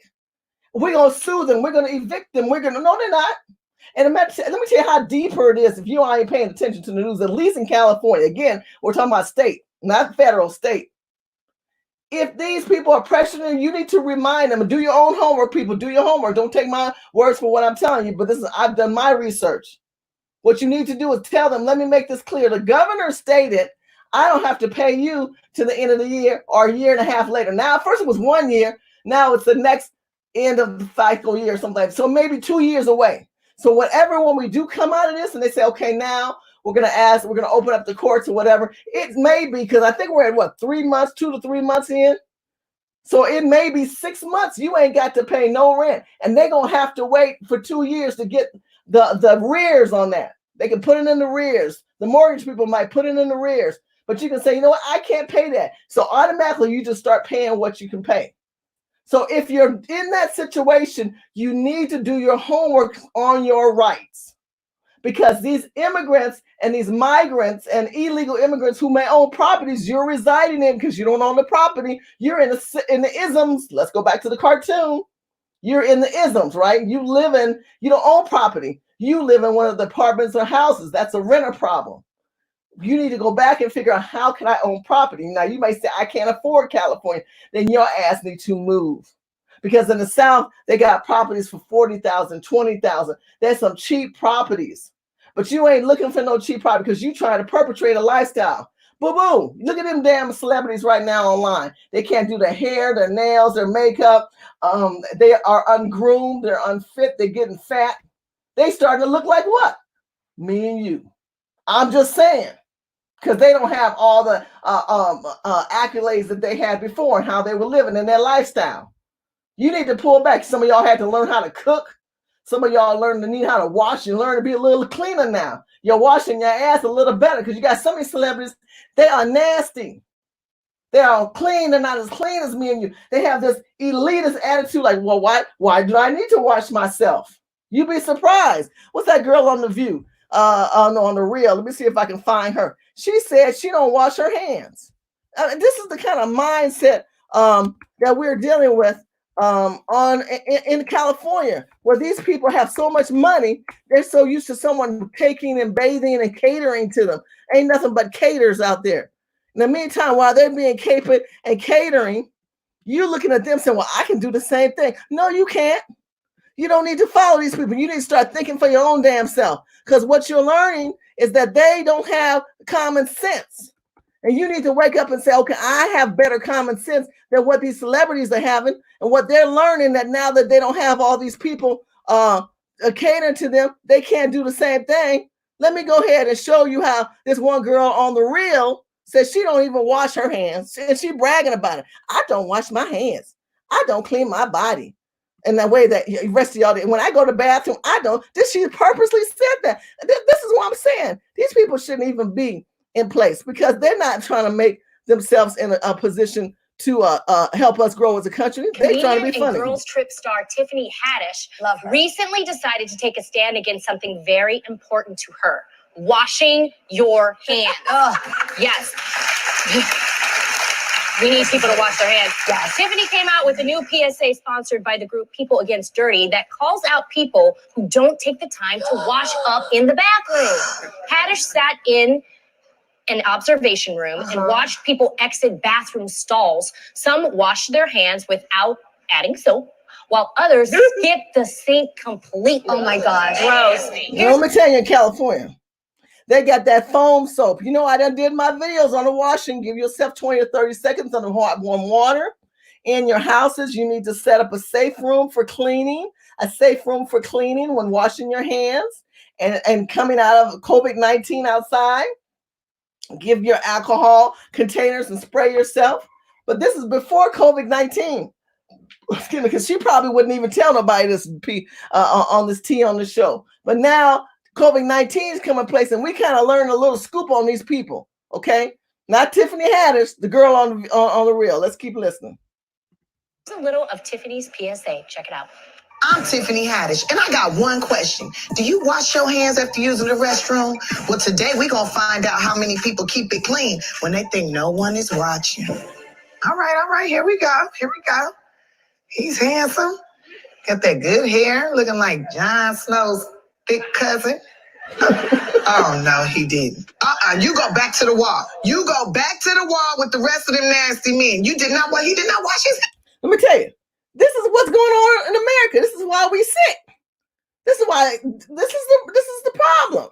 Some of y'all some nasty ass people. This is why I want you to wake up to why we in this pandemic and why I want you to see something. Keep going. That's hilarious. Latasha, can you relate to Tiffany's important cause, girl? Washing hands? Yes, it is imperative that you wash your hands. That is really nasty. Do you judge people if you don't see them wash their hands? Real talk, girl. Yes, I do. Can we hang out more? I love you. Now pay attention to the woman on the right. Pay attention to the woman on the end on the right. Watch her face. Watch her face. This PSA is genius, though, because it's not about the babies. It's for adults, you know. And Tiffany, I think, did a great job. I also want to mention real quick that Tiffany is going to be hosting Saturday Night Live, November the 11th. That is so amazing. There's only been 12 African-American women to host Saturday Night Live. Saturday Night Live been on since the 70s. Yeah. And for her to be the 12th black female is great. What do you think about that, Latasha? That is great. Hold on. Yeah. Hold on. She talking to me. And walk right on out. You want to take them by their collar and you come back here and wash your hands. Do you guys wash your hands if you use the bathroom at home? Yes, I do. Yes. Adrian, why does Adrian ask questions like this? Yeah. You know what? Latasha, tell her about it. No, hold on. Latasha, tell her you need to wash your hands after you use the restroom. Yes. Wait, let's give Adrian. Hold on. At home. Give Adrian. What did I touch? It's my house. No, but after you use the bathroom, you touch your behind, girl. No, the toilet paper touches my behind. I don't touch my behind. Not this skin. Oh my God. Your hand does touch. Look, she proud of it. I'm not washing my hands. This is what I'm telling you. This is the message that these kind of people you guys watch on everyday television was telling America. That's why we sick in this country. We're in a pandemonium. We are crazy because we are watching these people and we're mimicking these people. And she's looking fabulous with her nails and her beautiful diamond ring and her makeup and her hair. And this girl don't even wash herself. She didn't wash herself. She should have got COVID-19 as soon as she walked out the house. That's a shame. I had to show you this. That's a shame. Girl, no, the toilet paper touches my behind. I don't touch my behind. Not this skin. Oh my God. Your hand does touch things, and I'm not always touching my behind. Wait, no, have you? Oh, never mind. Go number one. Look at Latasha's face. Look at Latasha's face. Latasha, don't judge me. I will say this about you. You never ever get sick. My whole household right now is sick. Guess who's not? Me, because I like germs and germs go to work No, I'm not being funny. Both my mother and my sister both work at Cornell Hospital in New York, and they actually said that this is not a lie. The washing the hands thing, yes, it is important, and it probably makes everyone feel a lot better. Yes. But for people that are germaphobes, they actually get sick a lot more often than those that are not, because they don't let their antibodies go to work. And actually, you're actually supposed to get germs on you. You're actually supposed to come into contact with germs. Please wash your hands. Please don't listen to it. Okay, where is she going with this? This is the message of her community. She represents the Latino community, and her mother works in the nursing division. And I'm trying to educate you, and they cut her off. The producer said, okay, let's go to cut. Let's go to cut. She kind of recycling how we as Americans think in our process. Let me take you one more time through this process of what the problem is with these immigrants, migrants. I don't know if she's an American citizen or what, so don't judge me. Judge her if she's the one that don't wash her hands. Hey, girl. No, the toilet paper touches my behind. I don't touch my behind. Not this skin. Oh my God. Your hand does touch things, and I'm not always touching my behind. Wait, no, have you? Oh, Sometimes never I mind. just go number one. Look at Latasha's face. Look at Latasha's face. I will say this about you. You never I ever never get sick. My whole household right now is sick. Guess who's not? Me, because I like germs, and germs go to work. No, I'm not being funny. Both my mother and my sister both work at Cornell Hospital in New York, and they actually said Let's, that... what hospital? Cornell Hospital. What hospital? Cornell Hospital. Who's invaded and infected the craziest right now with COVID-19? New York. See, people like her family, and all these people who got this mindset, check, don't wash your hands. Get yourself infected. Let yourself be absorbed with the bugs and the gloves and the virus. You'll be okay. This is why New York is on its deathbed. New York is the most traumatized and most infected state in the union, because people who have mindset, who transcend this mindset to their children. My mother works in nursing in New York, and she has told me I don't need to wash my hands. My whole household right now is sick. Guess who's not? Me, because I like germs, and germs go to work. No, I'm not being funny. Both my mother and my sister both work at Cornell Hospital in New York, and they actually said that this is not a lie. The washing the hands thing, yes, it is important, and it probably makes everyone feel a lot better. Yes. But for people that are germaphobes, they actually get sick a lot more often than those that are not, because they don't let their antibodies go to work. And actually, you're actually supposed to get germs on you. You're actually supposed to come into contact with germs. Please wash your hands. Please don't. Honey, she was getting ready to go through her sermon, and they cut her ass off. Producer says, oh, no, not today, Felicia, not today. You are not going to get some dissertation about health and sanitation and get the world thinking like some cuckoo for Cocoa Pop. Bitch, you are. I'm sorry, Adrian. I like a lot of your videos on YouTube, boo-boo, but you kind of unclean. The fact that you won't wash your hands, and now when you scratch your ass, you know, your body releases toxins when you poop. That is what the body does when you pee. When it releases toxins. You are going to touch yourself. Let's just keep it real.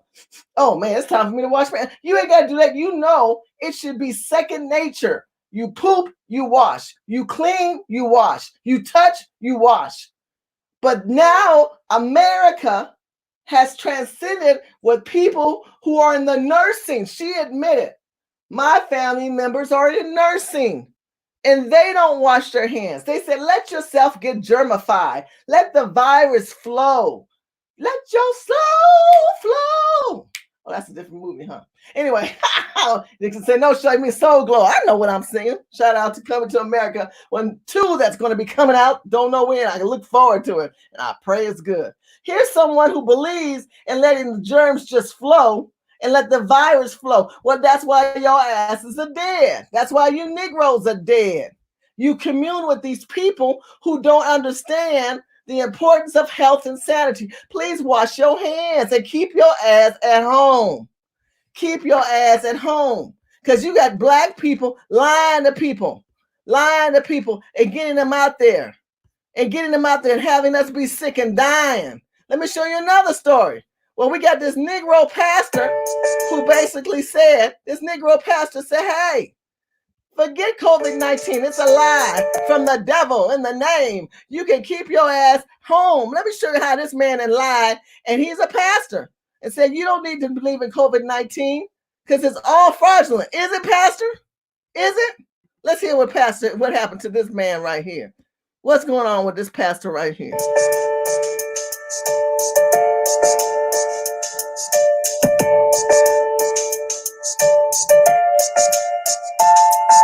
Unless I'm in jail or in the hospital, I plan to be here next Sunday morning too.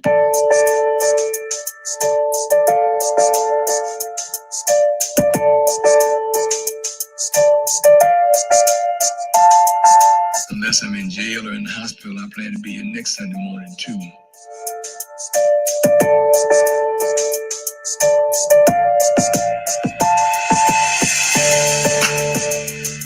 I want you to do something right quick. Get the cameras ready.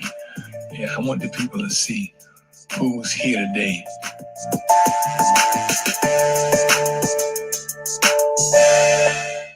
That's called a dead Negro. Repeat with me. I'm looking at a dead, ignorant, stupid ass Negro. When you have a black man who was told, keep your ass at home, Pastor. Keep your ass at home. Now he was practicing COVID-19 anti-laws. This black man right here said, by the grace of God, we're going to get together again. We're going to keep coming. Give me your money, niggas. Give me your money. Come on out. Look at all these people. They are here with no masks, no gloves. And that was on March the 22nd. If I'm here in a hospital, and then they said his wife got infected. This is the foolishness that we listen to the media and even within the church. Some of you people need some damn common sense. Stop pandering to fools. The Bible talks about the foolishness that goes on within the church and on the streets and with entertainment. Keep your ass home and stay clean and start strategizing your mind and look at the previous video that I showed you. Start thinking of, okay, we're in a pandemic. What I do before, what I did before, whatever skill that brought me to that economic level, it's not working. What can we do? The brother said go into janitorial service. I told you on previous videos, start getting money and picking up food from the homeless black people who are at home. Elderly black people need someone to get groceries. Maybe they might tip you with a 10 or a 20. Cultivate your relationship with people who need help and they have money to compensate services for you that you're giving them. You're becoming displaced and complacent in your mind with this stimulus mindset. But like I mentioned before, that you have realized that Gavin Newsom is giving money to the illegals while this pastor's having you die. This is a dead Negro. Say dead Negro. Goodbye, dead Negro. This is a dead Negro. I got to break one thing down with this video. This stupid man. Let's see if they start playing it. I'm going to break this video down. I want you to understand it's the defiant issue. And this is why we're homeless. The man is dead because he said, I'm going to show you. We're going to make this happen. I'm going to do a video. I'm going to go viral. I'm going to show you. Get the cameras. You see how he's telling you, first of all, get the cameras. That's a start right there telling me this is an arrogant man. He wants to prove to you something.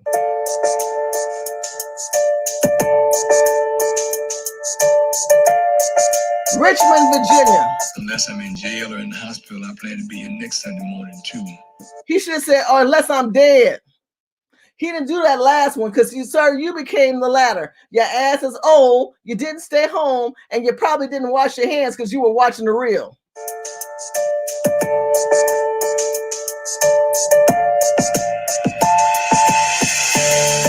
He defied social distancing. He defied. You keep defying the law.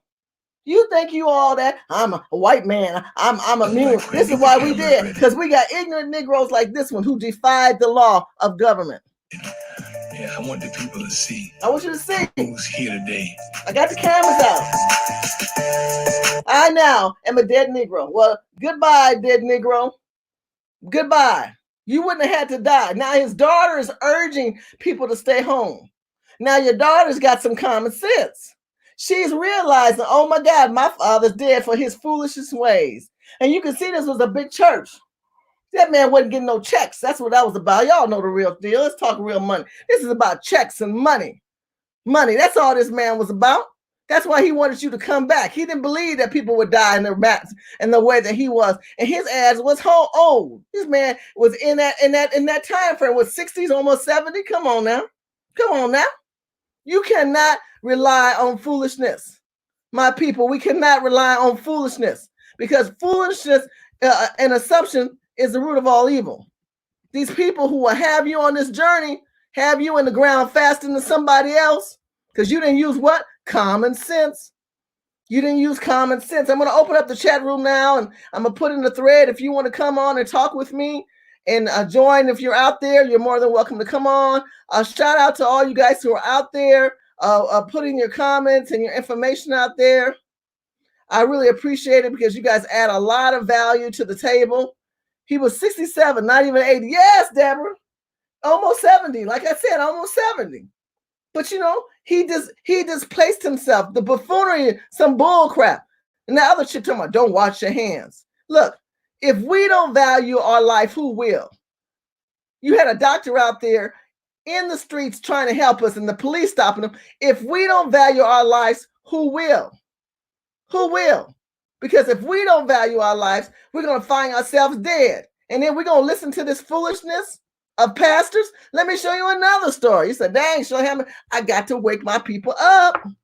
I got to wake my people up, because now in Los Angeles, we still have people who are homeless on the street. They lying, talking about we going to do some difference and we going to help the people on the street. They're not helping Black people. They have still got Black people who are homeless right now, who are not able, hold on, I'm trying to get the story as I talk to you, to take care of themselves. And we're finding out that the sanitation and the safety is still not in place. And it's not helping us. It's not helping us. And COVID-19 is affecting us the most, and ain't nobody giving a rat's ass. We need to deal with that, people. Let me show you this other video. I put in the chat room. Make sure you guys, if you're watching, to make sure that if you want to come in and talk and tell me your opinions. Shout out to those who are watching. And shout out to Caroline, who's been moderating. I really appreciate that. And all my moderators who come in. Caroline has been our moderator for today. Thank you so much, Caroline. It really means a lot. You add a lot to the table. And you are truly an urban game changer. Here's an article right here. It says the homeless in Los Angeles get, from nonprofit. The nonprofit people's coming up. But wait a minute, didn't the governor and the mayor talked about, we've got to help these people? We can help these people. But look what this Black lady's doing right here. Hand sanitizer, vitamin C. Take the hand sanitizer in your hand, rub it around. Don't touch your face, okay? You're welcome. Hand sanitizer, vitamin C. Don't touch your face, okay? You're welcome. Don't reach in. I'll reach out. I'll reach out. Hand sanitizer, vitamin C, okay? You're welcome. Hand sanitizer, vitamin C. I'll reach out. Don't reach in. Wipe your hands with the hand sanitizer, okay? It's enough for multiple uses. Just take a little bit of this and rub it in your hand. Don't reach in. Don't reach in. Keep your hand out. I'll reach out. Don't reach in. I'll reach out. Thank you so much for understanding. I'm doing well. Of course, of course. Yeah. Don't reach in. I'll reach out, baby. I'll reach out. No, I don't. You're welcome. Thank you for saying thank you, Queen. Don't reach in. I'll reach out, okay? Hand sanitizer and vitamin C. Scrub your hands really good. How many of you guys are doing this? I'm not doing it. I'm not getting out. I'm going to stay inside. I'm going to take what they say. Okay, I grant you. I've just granted on how we need to stay home and keep our social distancing. But as you have seen, I've done videos. I'm at Kmart and Walmart. You eventually have to go out and get some air or pick up some errands. While you're home, you could go to Instagram. You can go to eBay. You can go to Amazon. You can buy these little bottles. I've showed you videos. I'm not going back that route. But I want you to see how she's doing human kindness. Human kindness. It's hard to find. I don't want to cry, but it's hard to find human kindness. Why ain't some of y'all kind enough to do like this sister? I don't even see the church doing like this sister. We need more human kindness like this lady and the doctor who are passing out. Ain't nobody care about us. Ain't nobody gonna care about you. But you got Gavin Newsom giving $125 million to immigrants and illegal immigrants, talking about they clean your stores, they wash your floors. No, send their asses back. And see these people who are homeless? You could be homeless because of the ism you drinking right now with this check.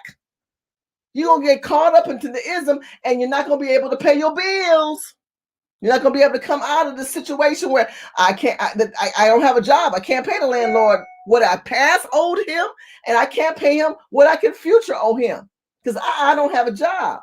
I just shared with you, you need to start and watch Eric Coffey, and there's some other ones I'll show you that'll talk about how you need to think outside the box. But human kindness is all forgotten. Come on now. Touch your face. I'll reach out, sir. I'll reach out. Hand sanitizer, vitamin C.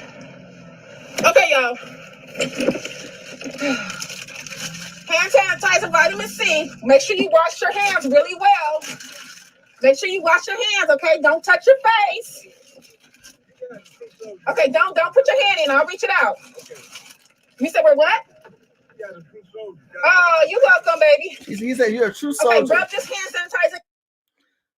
God bless that lady.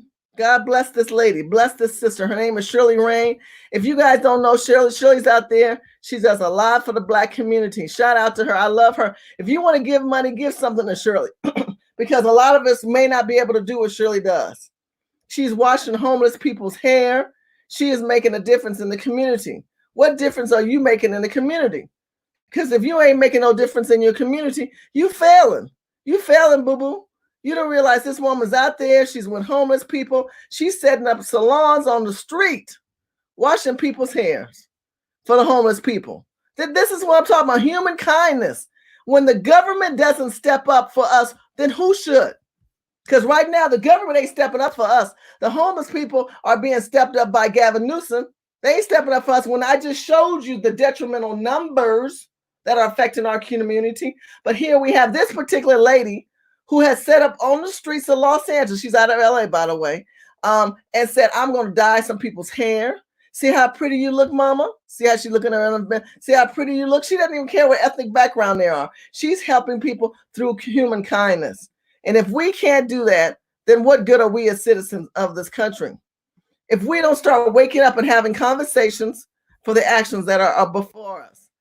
And I'm telling you, it really makes a difference when you guys stop pandering to the buffoonery of government and what's about to occur. Now, I want to make it clear. My next video, and I was trying to do one on the financial aspects, but that thing just kept changing with the PP loans and all of that. I'm going to leave that with Flagship. He's going to come on one day and we'll talk about that. But I want to bring on MC 77, who I love. Love me some 77, baby. A 007. Sorry about 007. You're such a yum. You come in with such wisdom. And you always enlighten our audience. And I appreciate being bold enough to chime in because some of y'all watching, y'all like, no, Shirley, I can't come in. Yes, you can, brothers and sisters. Come join us if you want to have the conversation. But MC 007, talk to me. What's your thought? You're on mute right now. Unmute yourself, brother. Tell me, what are you thinking when you watch the thing is that, the other day they had said on the news that Black people have a higher risk of dying from the coronavirus. But what they really didn't tell you in Chicago, in that area, there's still a lot of homeless out there. And a lot of those homeless people were dying from that. Now, they don't tell you the rest of the story. They just tell you what they want people to hear. But it sounds like in this whole fiasco, these liberals are not doing anything about Black people being homeless. They got so much red tape, as to how you can get housing. This is a great opportunity that, the local and state politicians can actually put people into housing without all that red tape for people that want it. And you still have that red tape. And the thing is that you're going to take that money in California to the illegals when the homeless need that.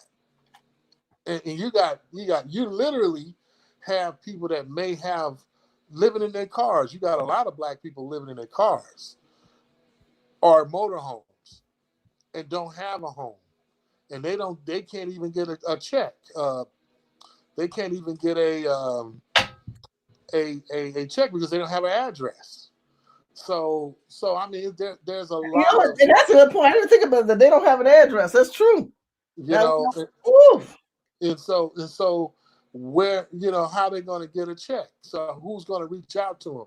Gavin Newsom and them never really, they're not thinking about black people. And I think at some point, and I was real upset at the Black Circus, I mean the Black Caucus, you know, and I was very upset at them because they only said one thing, and that was, oh, we want to know why is a disparity. They didn't do anything about it, but they just said something. There was no solution. There was nothing. They just said what they said and moved on their way. And I think, you know, again, I had wrote on the comments that everywhere you go, because I travel a lot, everywhere I go in the United States, the majority of the people are always black. That's homeless. And so it's not a problem. And it's, you know, it's a United States pandemic or a black pandemic because I always see the black people homeless. But if this was illegals, they'll think of a way to get them off the streets. And no one is approaching Gavin Newsom and these local leaders, you know, about the black problem. And most of your black, so-called black politicians, they for the illegals. They're not for us. So I mean, you know, with that, and I want to add a solution. If they really wanted to do for black people, and it's not a lot of us, there's more undocumented people than there are black people. Come on now. And they're pushing us out, they're killing us off. And exactly. COVID-19 didn't help. COVID-19 very slowly. You know, we sitting out here struggling, you know, across the diaspora. You see African people being kicked out, but yet and still here, they care more about the Chinese that, you know, getting racist remarks because of the coronavirus, but they ain't said nothing say that about again. black They people. care about what? Say that again. People don't get that either. They pandering to them too. Go ahead. And they're the ones that brought the virus. Yeah, exactly. So you got all these Chinese businesses, politicians are pandering to them, but not one word about helping black people. And I mean, the point is now I don't know if anybody heard it, but I know I sent this to you, Shirley. But it was an African American lawmaker. I think his last name is Vernon. He's been in since '92 in Georgia. I saw that. He basically supported President Trump. He's right. He's a Democrat, and he's a Democrat. And he's a Democrat. He says, I haven't stopped being a Democrat, but the Democrats stopped supporting black people. Okay, so I hope that goes viral. And because it's really wrong, because here's a man is still a Democrat. Now he's not only looking at his party affiliation, but he's looking at the help he's getting. He's looking at the help that the people in his district is getting from the Trump administration. And, you know, and the Democrats are very silent about investigating China. You don't hear them, but they want to investigate the president, but they don't want to investigate China. And you know what's interesting to me too is that they don't even want to do their job. They just want. They can't push that impeach right now because why are you talking about impeachment when I'm trying to pay my bills? Yeah. And now you got Democrat. Explain to me, what do you think about Gavin Newsom and how they said they're going to wait before reopening the city? What do you think that their underlying intentions are? I think it's interesting how they're pushing us all into this socialism ideologies and actions that we saw in that cartoon. We have no choice now. We're all subject to Caesars. I'm trying to figure out that state. I think it's Milwaukee or Michigan, somewhere. I think it's back east, where the female governor won't allow people to even do garden on their own property. Really? And then certain stores have to be blocked off from selling other goods. They can only buy essential items. And so this is the season for a lot of those farmers. This is their job. This is how they make their money. And so she has literally stopped them from doing business. So farming ain't an essential business. Well, you got to remember, you send half of agriculture over to China. Come on now. Okay, so these people are looking at an opportunity to get their crops going, because the fall season is getting ready to be over with. And some of these people survive off of that. So people are starting to put chickens in their backyards because they can't get eggs. I mean, we are really reverting backwards. I'm just like, wow. Yeah. So you can only get one back. You can't, and they're making them throw milk away. Yeah. You see that? Yeah, and that again, these socialists, or I call them communists, they're making laws, and the Democratic Party is. Now, explain to the people what communism is versus socialism. Can you explain that a little bit?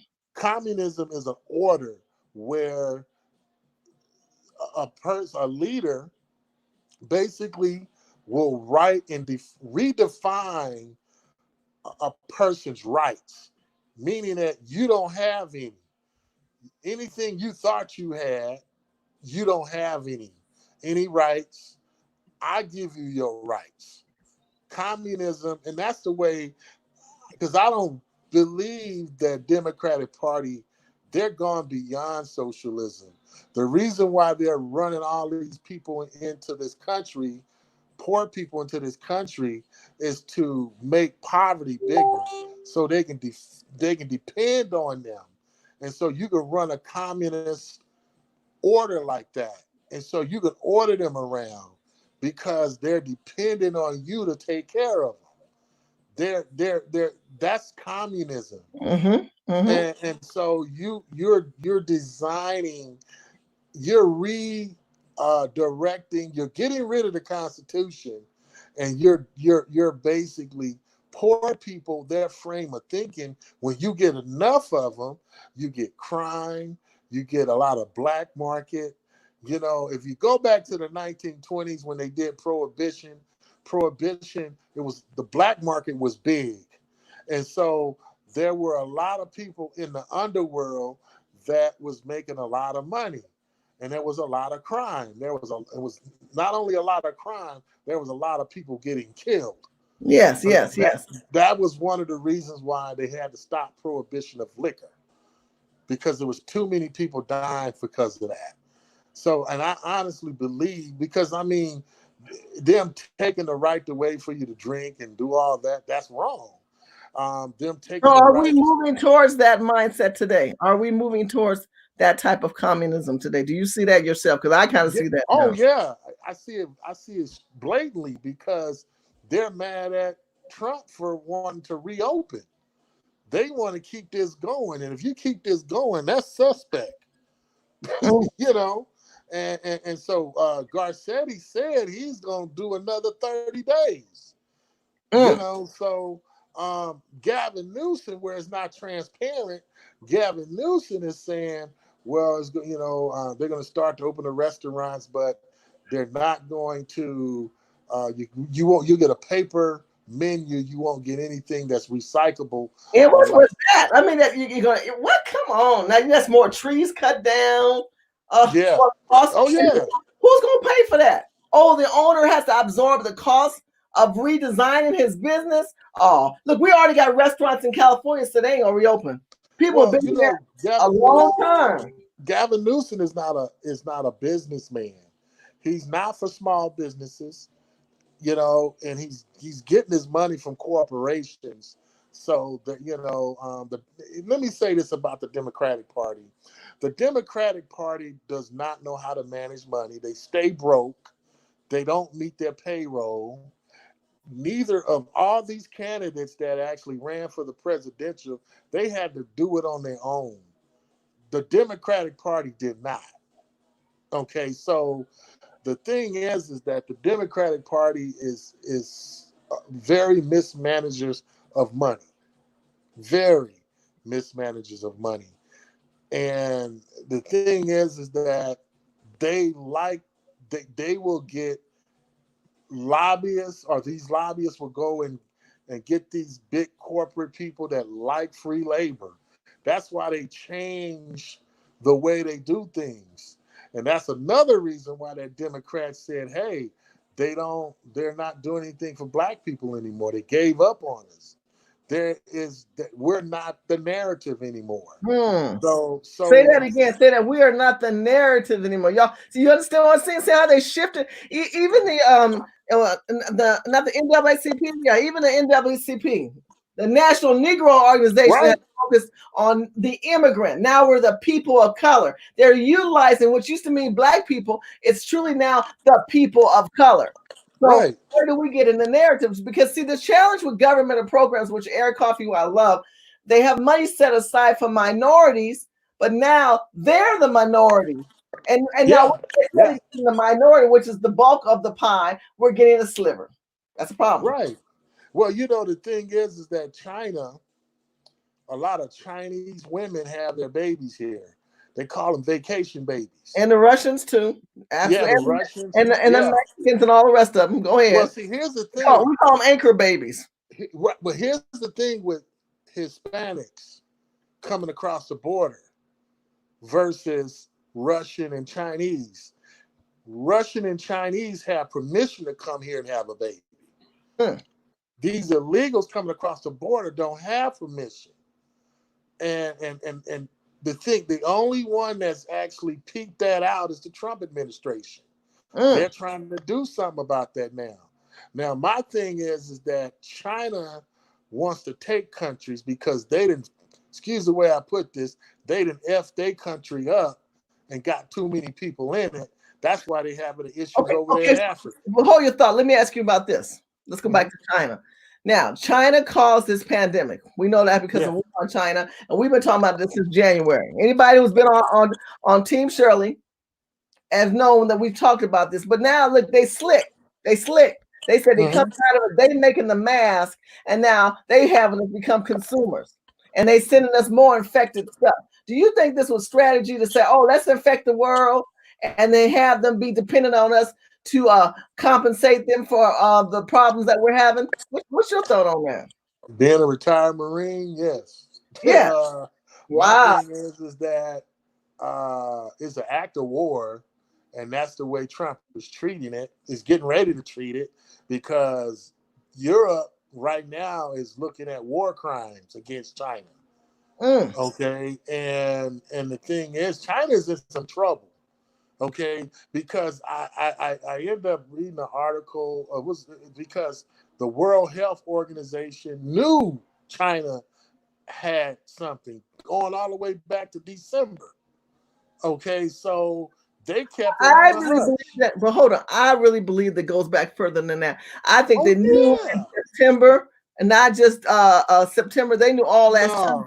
Let me say this. Go ahead. Talk to me. In 2015, whose administration was that? So 2015. Tell them Obama. That's right. Come on now. Them I think it was like $3 billion. It was in the threes. You can find the article, but the thing is that he gave them back there in he gave them 300 something billion, I think 300 something million, and to do a study. Now he gave the money to Wuhan Lab Center, the lab, to do a cross contamination of research on bats and other wildlife. This was Obama, you guys. This is your president taking your tax dollars, giving it to the World Health Organization, who didn't tell you about the pandemic, who works in conjunction with China. China gives them 40 million. We give 400 million. But guess what President Trump said? He said Tuesday, fuck y'all. Fuck you. Hold on. Now, 007, hold on. Watch this video. Look at your screen real quick. It's only a minute. Listen. Instructing my administration to halt funding of the World Health Organization while a review is conducted to assess the World Health Organization's role in severely mismanaging and covering up the spread of the coronavirus. With the outbreak of the COVID-19 pandemic, we have deep concerns whether America's generosity has been put to the best use possible. The reality is that the WHO failed to adequately obtain, vet, and share information in a timely and transparent fashion. The world depends on the WHO to work with countries to ensure that accurate information about international health threats is shared in a timely manner.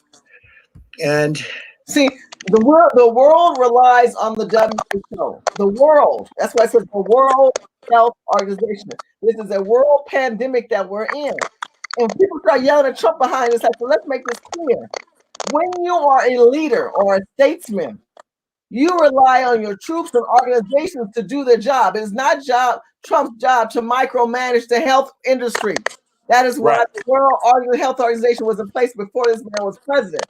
They failed in providing the information to us, even though we are the biggest contribution to the World Health Organization. Your tax dollars, my people, my white and black and my colonists and my followers and people that support us. I want you to understand, President Trump said, hold up. We gave you all this money and we last on the talk about this pandemic, and y'all been pandering and caping. And then people say, well, Trump could have acted faster. Trump is only acting according to those who give him information. And the information in the data was wrong. And you want to blame him? Oh no. You gonna get spanked, bitches. We're gonna hold you up 90 to 60 days and evaluate if we may give you any money.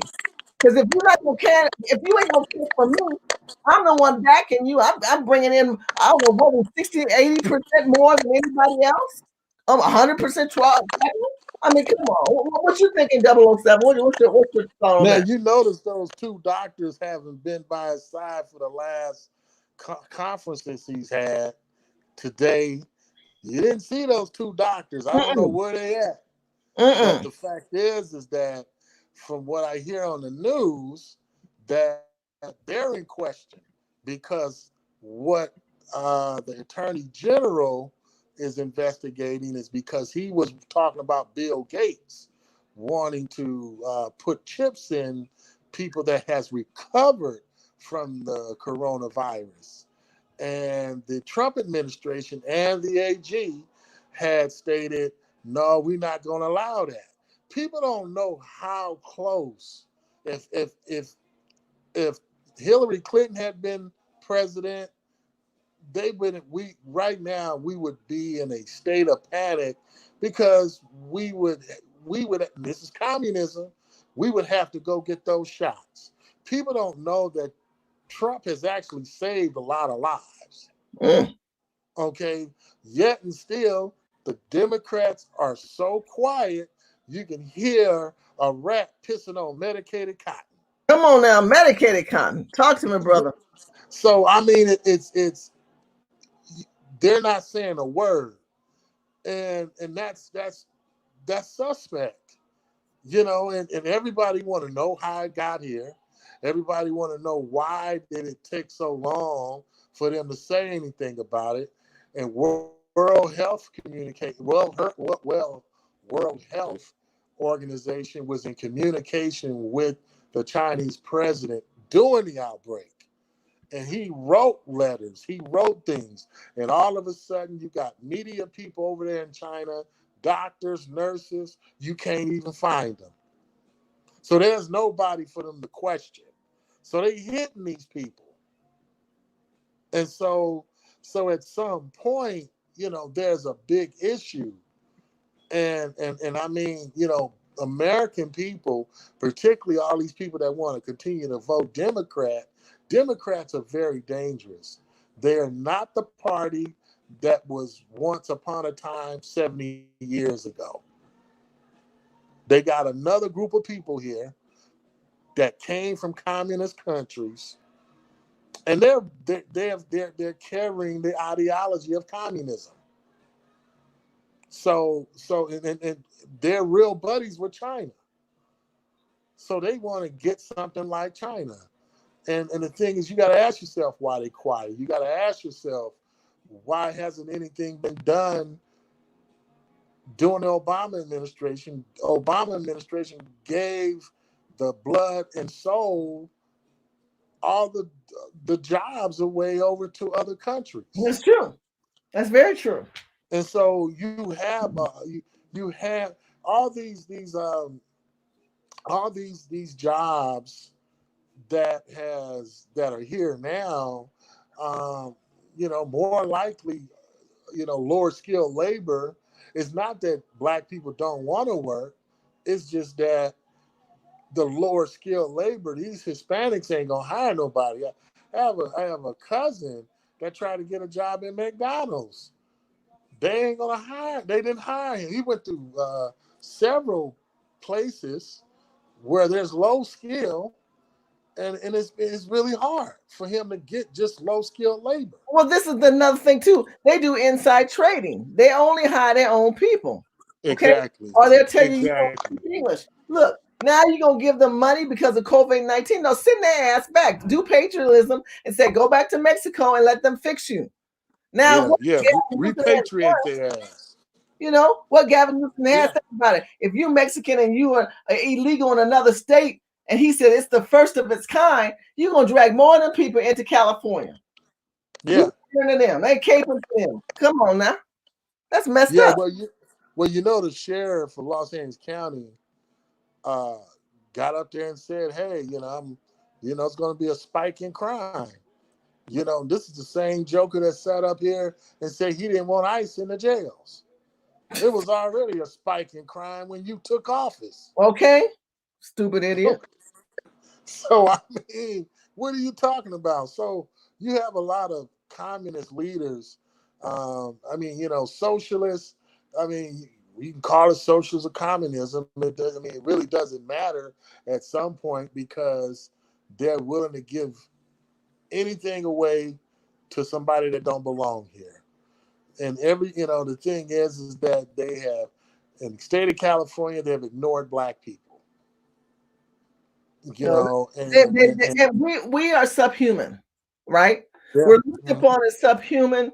The police have no respect of you as a human being. They automatically, subliminally have embedded racism. Write that down towards you, as we saw with that police officer who addressed that a young Miami.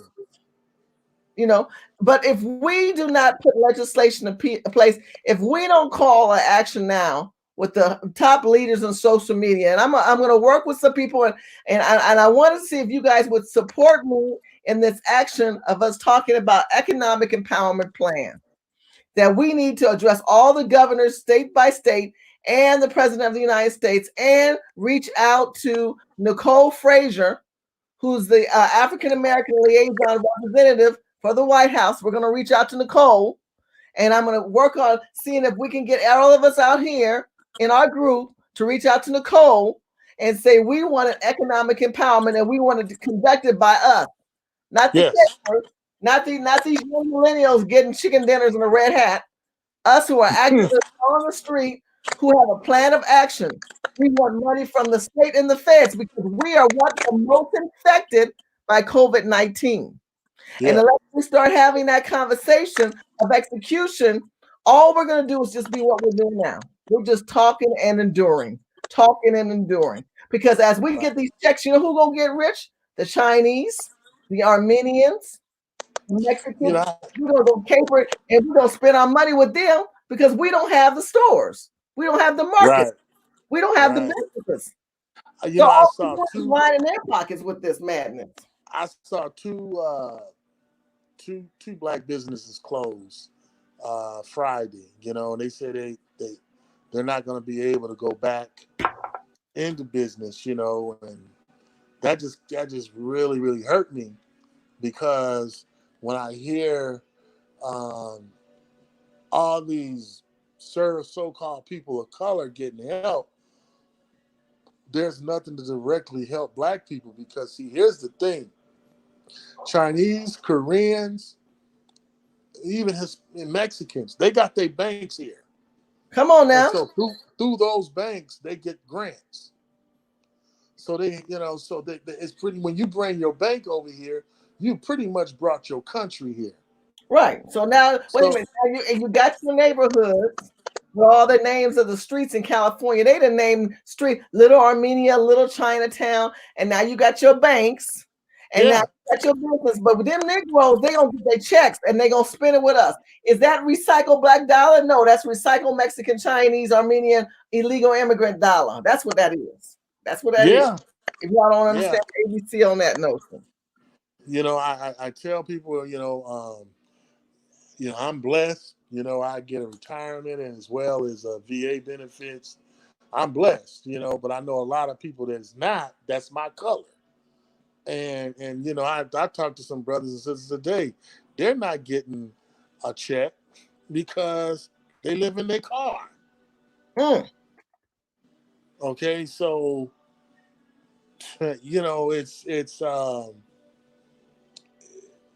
is really sad, and I say, man, you have a P.O. box, or he said, man, I can't even afford that. That's if I do that today, I ain't gonna have nothing to eat today. So see, that's something that we need to be having a discussion about. That means that black people ain't gonna be getting these checks, these stimulus checks, because they don't have no address. Yeah. But the Mexican illegals have stolen many homeless people at Social Security card. Y'all don't know Security cards, yeah. You hear what we're saying? The illegals have stole our Social Security cards, and they getting the checks that a black man would get, but he homeless. Now you explain that to me. Yeah. Man, that's deep. And so, even then, I was talking to him, because I go and I give them soup and stuff. I cook and I give them soup and stuff. But the thing is that the conversation when you talk about real homeless, because it's so many different types of it, and the thing is what is being said is that a lot of the shelters were not because Garcetti and the county of Los Angeles readjusted they could not pack the shelters. And so now you had even more homeless people. So again, this is why I said it's just that all that red tape people got. This is the opportunity where you should have just gave them housing. You should have gave them a voucher and went on ahead, and so they can find a place. That's true. That's And so, they could have opened up the hotels. There's a lot. If we don't come up with a conversation like we're doing, which we've been doing, and then produce a product, you need a tangible substance of information that needs to be put out there. And I'm working with Phil right now because I'm telling you, if we don't start acting now and put our differences aside and bring African American descendants of slaves and foundational black people to the table, honey, these white people are crying for money. So you think they're gonna help a Negro? Oh, you way on. We were behind before. Jesus, take the wheel. We at a whole nother level. It's the thing is what people don't understand too is that we're not gonna come back into any normalcy. No, say that again. So people understand. We're not gonna come back into normalcy. Now tell them why. Tell them why. Those jobs that were lost, you can't get back, because majority of some of those jobs were mom and pop stores, which are pretty much struggle. And they just didn't have the cash flow or the capital to stay afloat. Then generally for people that have been gone, because you got to remember, if you were in the service industry like the conference and what do they call tourist type the tourism, well, all those little jobs are gone. Right. They, you know, when they laid them off, they were gone. You know, you're talking about people that worked in a balloon shop or a cake shop. You know, where people like for proms and stuff like that. There ain't gonna be no proms. There's a whole. You're talking about knocking out jobs because nobody's graduating this year. So that institutes, balloons and party stuff. So they ain't gonna be doing that. There's the No, people no, that are in no, wait. clubs. If you have jobs like that, you just need to shift. Look, I showed you the video earlier. The brother said they need people to clean. Y'all Yeah. on YouTube and learn some basic cleaning. You can put a cleaning crew together. You can go down to the city, and when the city office opens up, you know that everybody's looking for cleaning companies. And you could just put a crew together yourself and learn all the points that are needed for proper cleaning. You gotta think different. That's what we're trying to get you to understand. I ain't trying to scare you. I'm trying to wake you up. Otherwise, this gonna set you back getting all these income checks. Yeah, and I think that's only going to be one disbursement on that. And I don't know how long they're going to hold this unemployment, because that's taking some jobs out. So, people, you are going to expect a spike in crime. You are going to expect more stuff because people probably have lost jobs that they've been at for 3, 4, 5 years. First of all, it took the Trump administration a bit of 2 years to get people back working. That's true. So now they feel good about themselves and they're working, and now we have this pandemic because the previous administration had disalignments going on privately. And if the WHO would have warned us, we might have been in a better position to deal with this better instead of shutting everything down. The NFL shut down.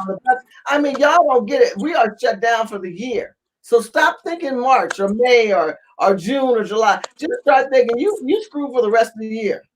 So you start putting something in place. I'm trying to wake you up. I know I sound redundant, and I know both of us are on here trying to wake you people up. But I want you to understand this pandemic is not going to be done in May. They're going to open it up different. Well, listen to what the brother said. We're going to go back into there's a new normal coming to place because of this communism, like he mentioned, which coincides with authoritarianism. Authoritarianism is what I showed you. They were welding people in their buildings and stuff. All that ties together. But if you don't have common sense to work within your communities, if you don't have common sense, your community is the people in your house, okay? Okay, It's about you. Focus on you right now, boo-boo. Right now, if you got a homeless cousin, they need an address. Listen to what the brother's saying. You got some black people out there needing some addresses. Let them use your house address. They ain't gotta, if you don't want to in, say, look, bro, I ain't gonna really let you in because you got some issues, but I know you need an address for your check. Maybe we can start working something out with that check that you're gonna get and do something. Yeah. Now, start aligning yourself with your own people. Start trying to do some merging of concepts and ideas, some common sense entry levels to help your people do better. Yeah, I ain't gonna lie, I did. I actually, I actually told a couple of them to use my address. Oh, hey, come on now. Come on now. Y'all know homeless people and you got good friendship with them. Get to know who they are. Come on now. And by the way, here's my name is Carolyn, you spelled my name wrong. It's 1 I, not 2. If you want to email me and you want to be part of the movement where I'm going to be talking about a new economic empowerment that we're going to have an agenda that we're going to be sending out to all our governors and to the president.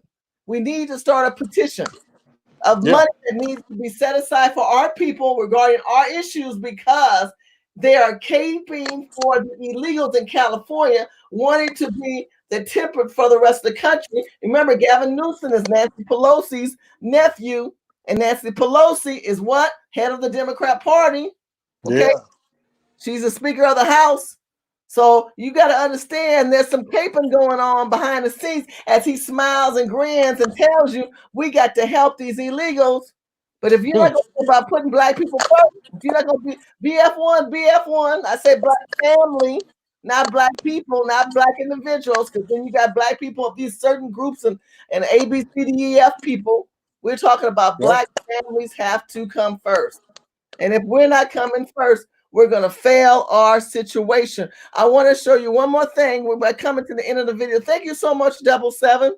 Any last words you want to say before you leave? All I say is be first. Be first. Black first. Black first. Black family first. That's right. Black family first. Thank you, brother, for coming on. It really means a lot. You're welcome. Like I said before, family, for every action is a reaction. For every non-action is the aftermath. And our call to action as we speak before the end of this video, I need you to realize that there are people and there are situations out there that are caping for them and not you. The governor of California has announced that he is not going to help blacks first. He's not going to do BF1. He is caping for illegal immigrants. And we need to send back another strong message of, oh, no, no, not today. Not today. Not today, colonists. Not today. Let me just show you one more time the colonist moves that are being made upon the black communities for those who just chimed in. Thank you so much for who've been watching. And God bless Lawrence Jones, who made a donation on the Cash App. Y'all know YouTube don't pay me right away. But if you make a donation on the Cash App, it goes directly to a system and it makes a difference in my account. So if you can go ahead, if you want to make a donation through the Cash App, the link will be on after the video and it's on previous videos. Make sure that on the videos that you watch in this one, I will have all the links of what I'm showing you in our videos so that you can research this information. I want you to feel informed and empowered because with knowledge comes what? Power. But I want you to also understand there are people who are dispositioning you with the knowledge. And one more time, let's hear Gavin Newsom tell you about caping for other people. Even as acute and challenging as ours today. Our diverse communities in the state of California include our immigrant communities. I don't know if many people know this, but it's a remarkable thing. 1/2 of our children in the state of California are born to at least one member of their family that is an immigrant. 1/2. This is a state where 27% of us are foreign born. That's diversity at a scale that doesn't exist in any other state. 27% are foreign born. Well, hell, what happened to the other 73%? 27. What happened to the other 73%? They're not priority, but these people are. In our nation. And regardless of your status, documented or undocumented, there are people in need. And this is a state that steps up always to support those in need, regardless of status. 10% of California's workforce is undocumented. 10%. Any overrepresentation of that workforce is undocumented in the areas that are so essential to meeting the needs of tens of millions of Californians today, in the healthcare sector, in the agriculture and food sector, in the manufacturing and logistics sector, and in the construction sector. There's an overrepresentation of people without documentation. By the way, paying just last year over $2.5 billion of local and state taxes. Those are individuals that do not benefit from the PUA program, don't benefit from the UI, the unemployment insurance benefit program, don't benefit from the stimulus that was just signed by the president, the $2.2 trillion. Yet many in mixed status families are having a hard time taking care of their children and taking care of you and your loved ones in skilled nursing facilities, on the job site, making sure your food is being procured and distributed and making sure you have the ability to go to the grocery store and have something stocked there on the shelves. We feel a deep sense of gratitude for people that are in fear of deportation, but are still addressing the essential needs of tens of millions of Californians. And that's why I'm proud as governor to be the first state to announce a program for direct disaster assistance to those individuals. We're putting up $75 million Black people's tax dollars. Philanthropy Philanthropy is matching our efforts, not dollar for dollar, but they're putting in an additional $50 million to support our efforts. So a total of $125 million to provide individual assistance of $500 and household assistance up to $1,000 for those individuals that are quite literally putting themselves on the line and helping support this economy and those most in need. They don't help support this economy. They are detrimental to America, and they need to go back to their country and fix their country. They have disabled Black communities. They've been able to leverage against you and buy businesses in your community, businesses that used to be owned by Black people, white people, American people. And now we are going to look like Switzerland. We're going to look like other countries around the world who are now allowing people of poor status to elevate to another level off of American tax dollars. My people, we got to do better. If we want better, we got to do better. And soon we are going to come to the table and start having conversations. If you want to email me, my email is shirleyhussar@gmail.com. I don't put my email out there too much, but I am done with all of this. And I need help. I can't do this by myself. I'm not just talking about your little dollar donations. I need you as far as getting the information out there. We need pieces of economic empowerment. You need to talk about economic empowerment, and we need to start talking about labor rights and jobs allocated towards us and the correction. If we're homeless, how can we get a stimulus check? If we're sick with COVID-19, how can we get healthy when you won't put decent stores in our neighborhoods? When we don't have areas where we don't own any land, we can't grow. We don't even have backyards. We are slowly but surely becoming an extinct species. They don't look at you as human anyway. They think of you as subhuman. You're petty, you're useless. Look what the evil police officers are doing. Look what we're seeing within legislators and governors in these blue states and red states. Don't find you will be a priority because you don't claim to be one. If you're not going to allow your voices to be heard and you're going to hide behind your made-up names, A, B, C, D, K, F, G, AFG people, what good is that? Come behind the shadows. Come behind the walls. Let's all walk in front of the line and say enough is enough. Now make sure that you follow this video, share it with your friends, and talk about this subject matter because it is crucial. We're at a pivot point of being pushed back even further than we even could fathom a year ago. You're not priority. You're not a minority. You're a subhuman, unthought, uncared for culture of people. And unless you value you first, they ain't gonna give a rat's ass. And you ain't nothing but a rat chasing a piece of cheese that you ain't gonna never see. Make sure you follow me on Facebook, Twitter, Instagram, and Snapchat. Please make your donation to the Cash App or even on the YouTube. Shout out to each one of you guys who add a lot of value to the table conversations. Thank you for Pam and for Caroline for being my moderator for tonight. And that maybe soon we will come up with an agenda, which is coming soon. And we're going to have that discussion. And then what I need a truth of people on the ground to start saying, this is our economic empowerment plan for our state. And we want it empowered and we want our own money. If you're going to give 10% to illegal immigrants of their staying in California for $125 million, you can do the same. You can match it. If we're going to say we're 6% plus another 3% of African, we can tie ourselves with Pan-Africans who are being discriminated in China with McDonald's. That's a whole nother show. Shout out to Phil from the Vice show, the African Diaspora Channel. Make sure you go watch him and watch T. West. There's some great people out there. I told you, Eric Coffey. We have to start supporting our own shows. Get off watching that TV shows and start watching more YouTubers and educate yourself, my people. Watch some of our previous videos. Start having conversations with your family members, because an economic empowerment and a free labor trade system that is set up and designed specifically for descendants of slaves and people who are foundational Black people have to be first, because we are what? BF1, Black family first. God bless you. Have a beautiful night and good night.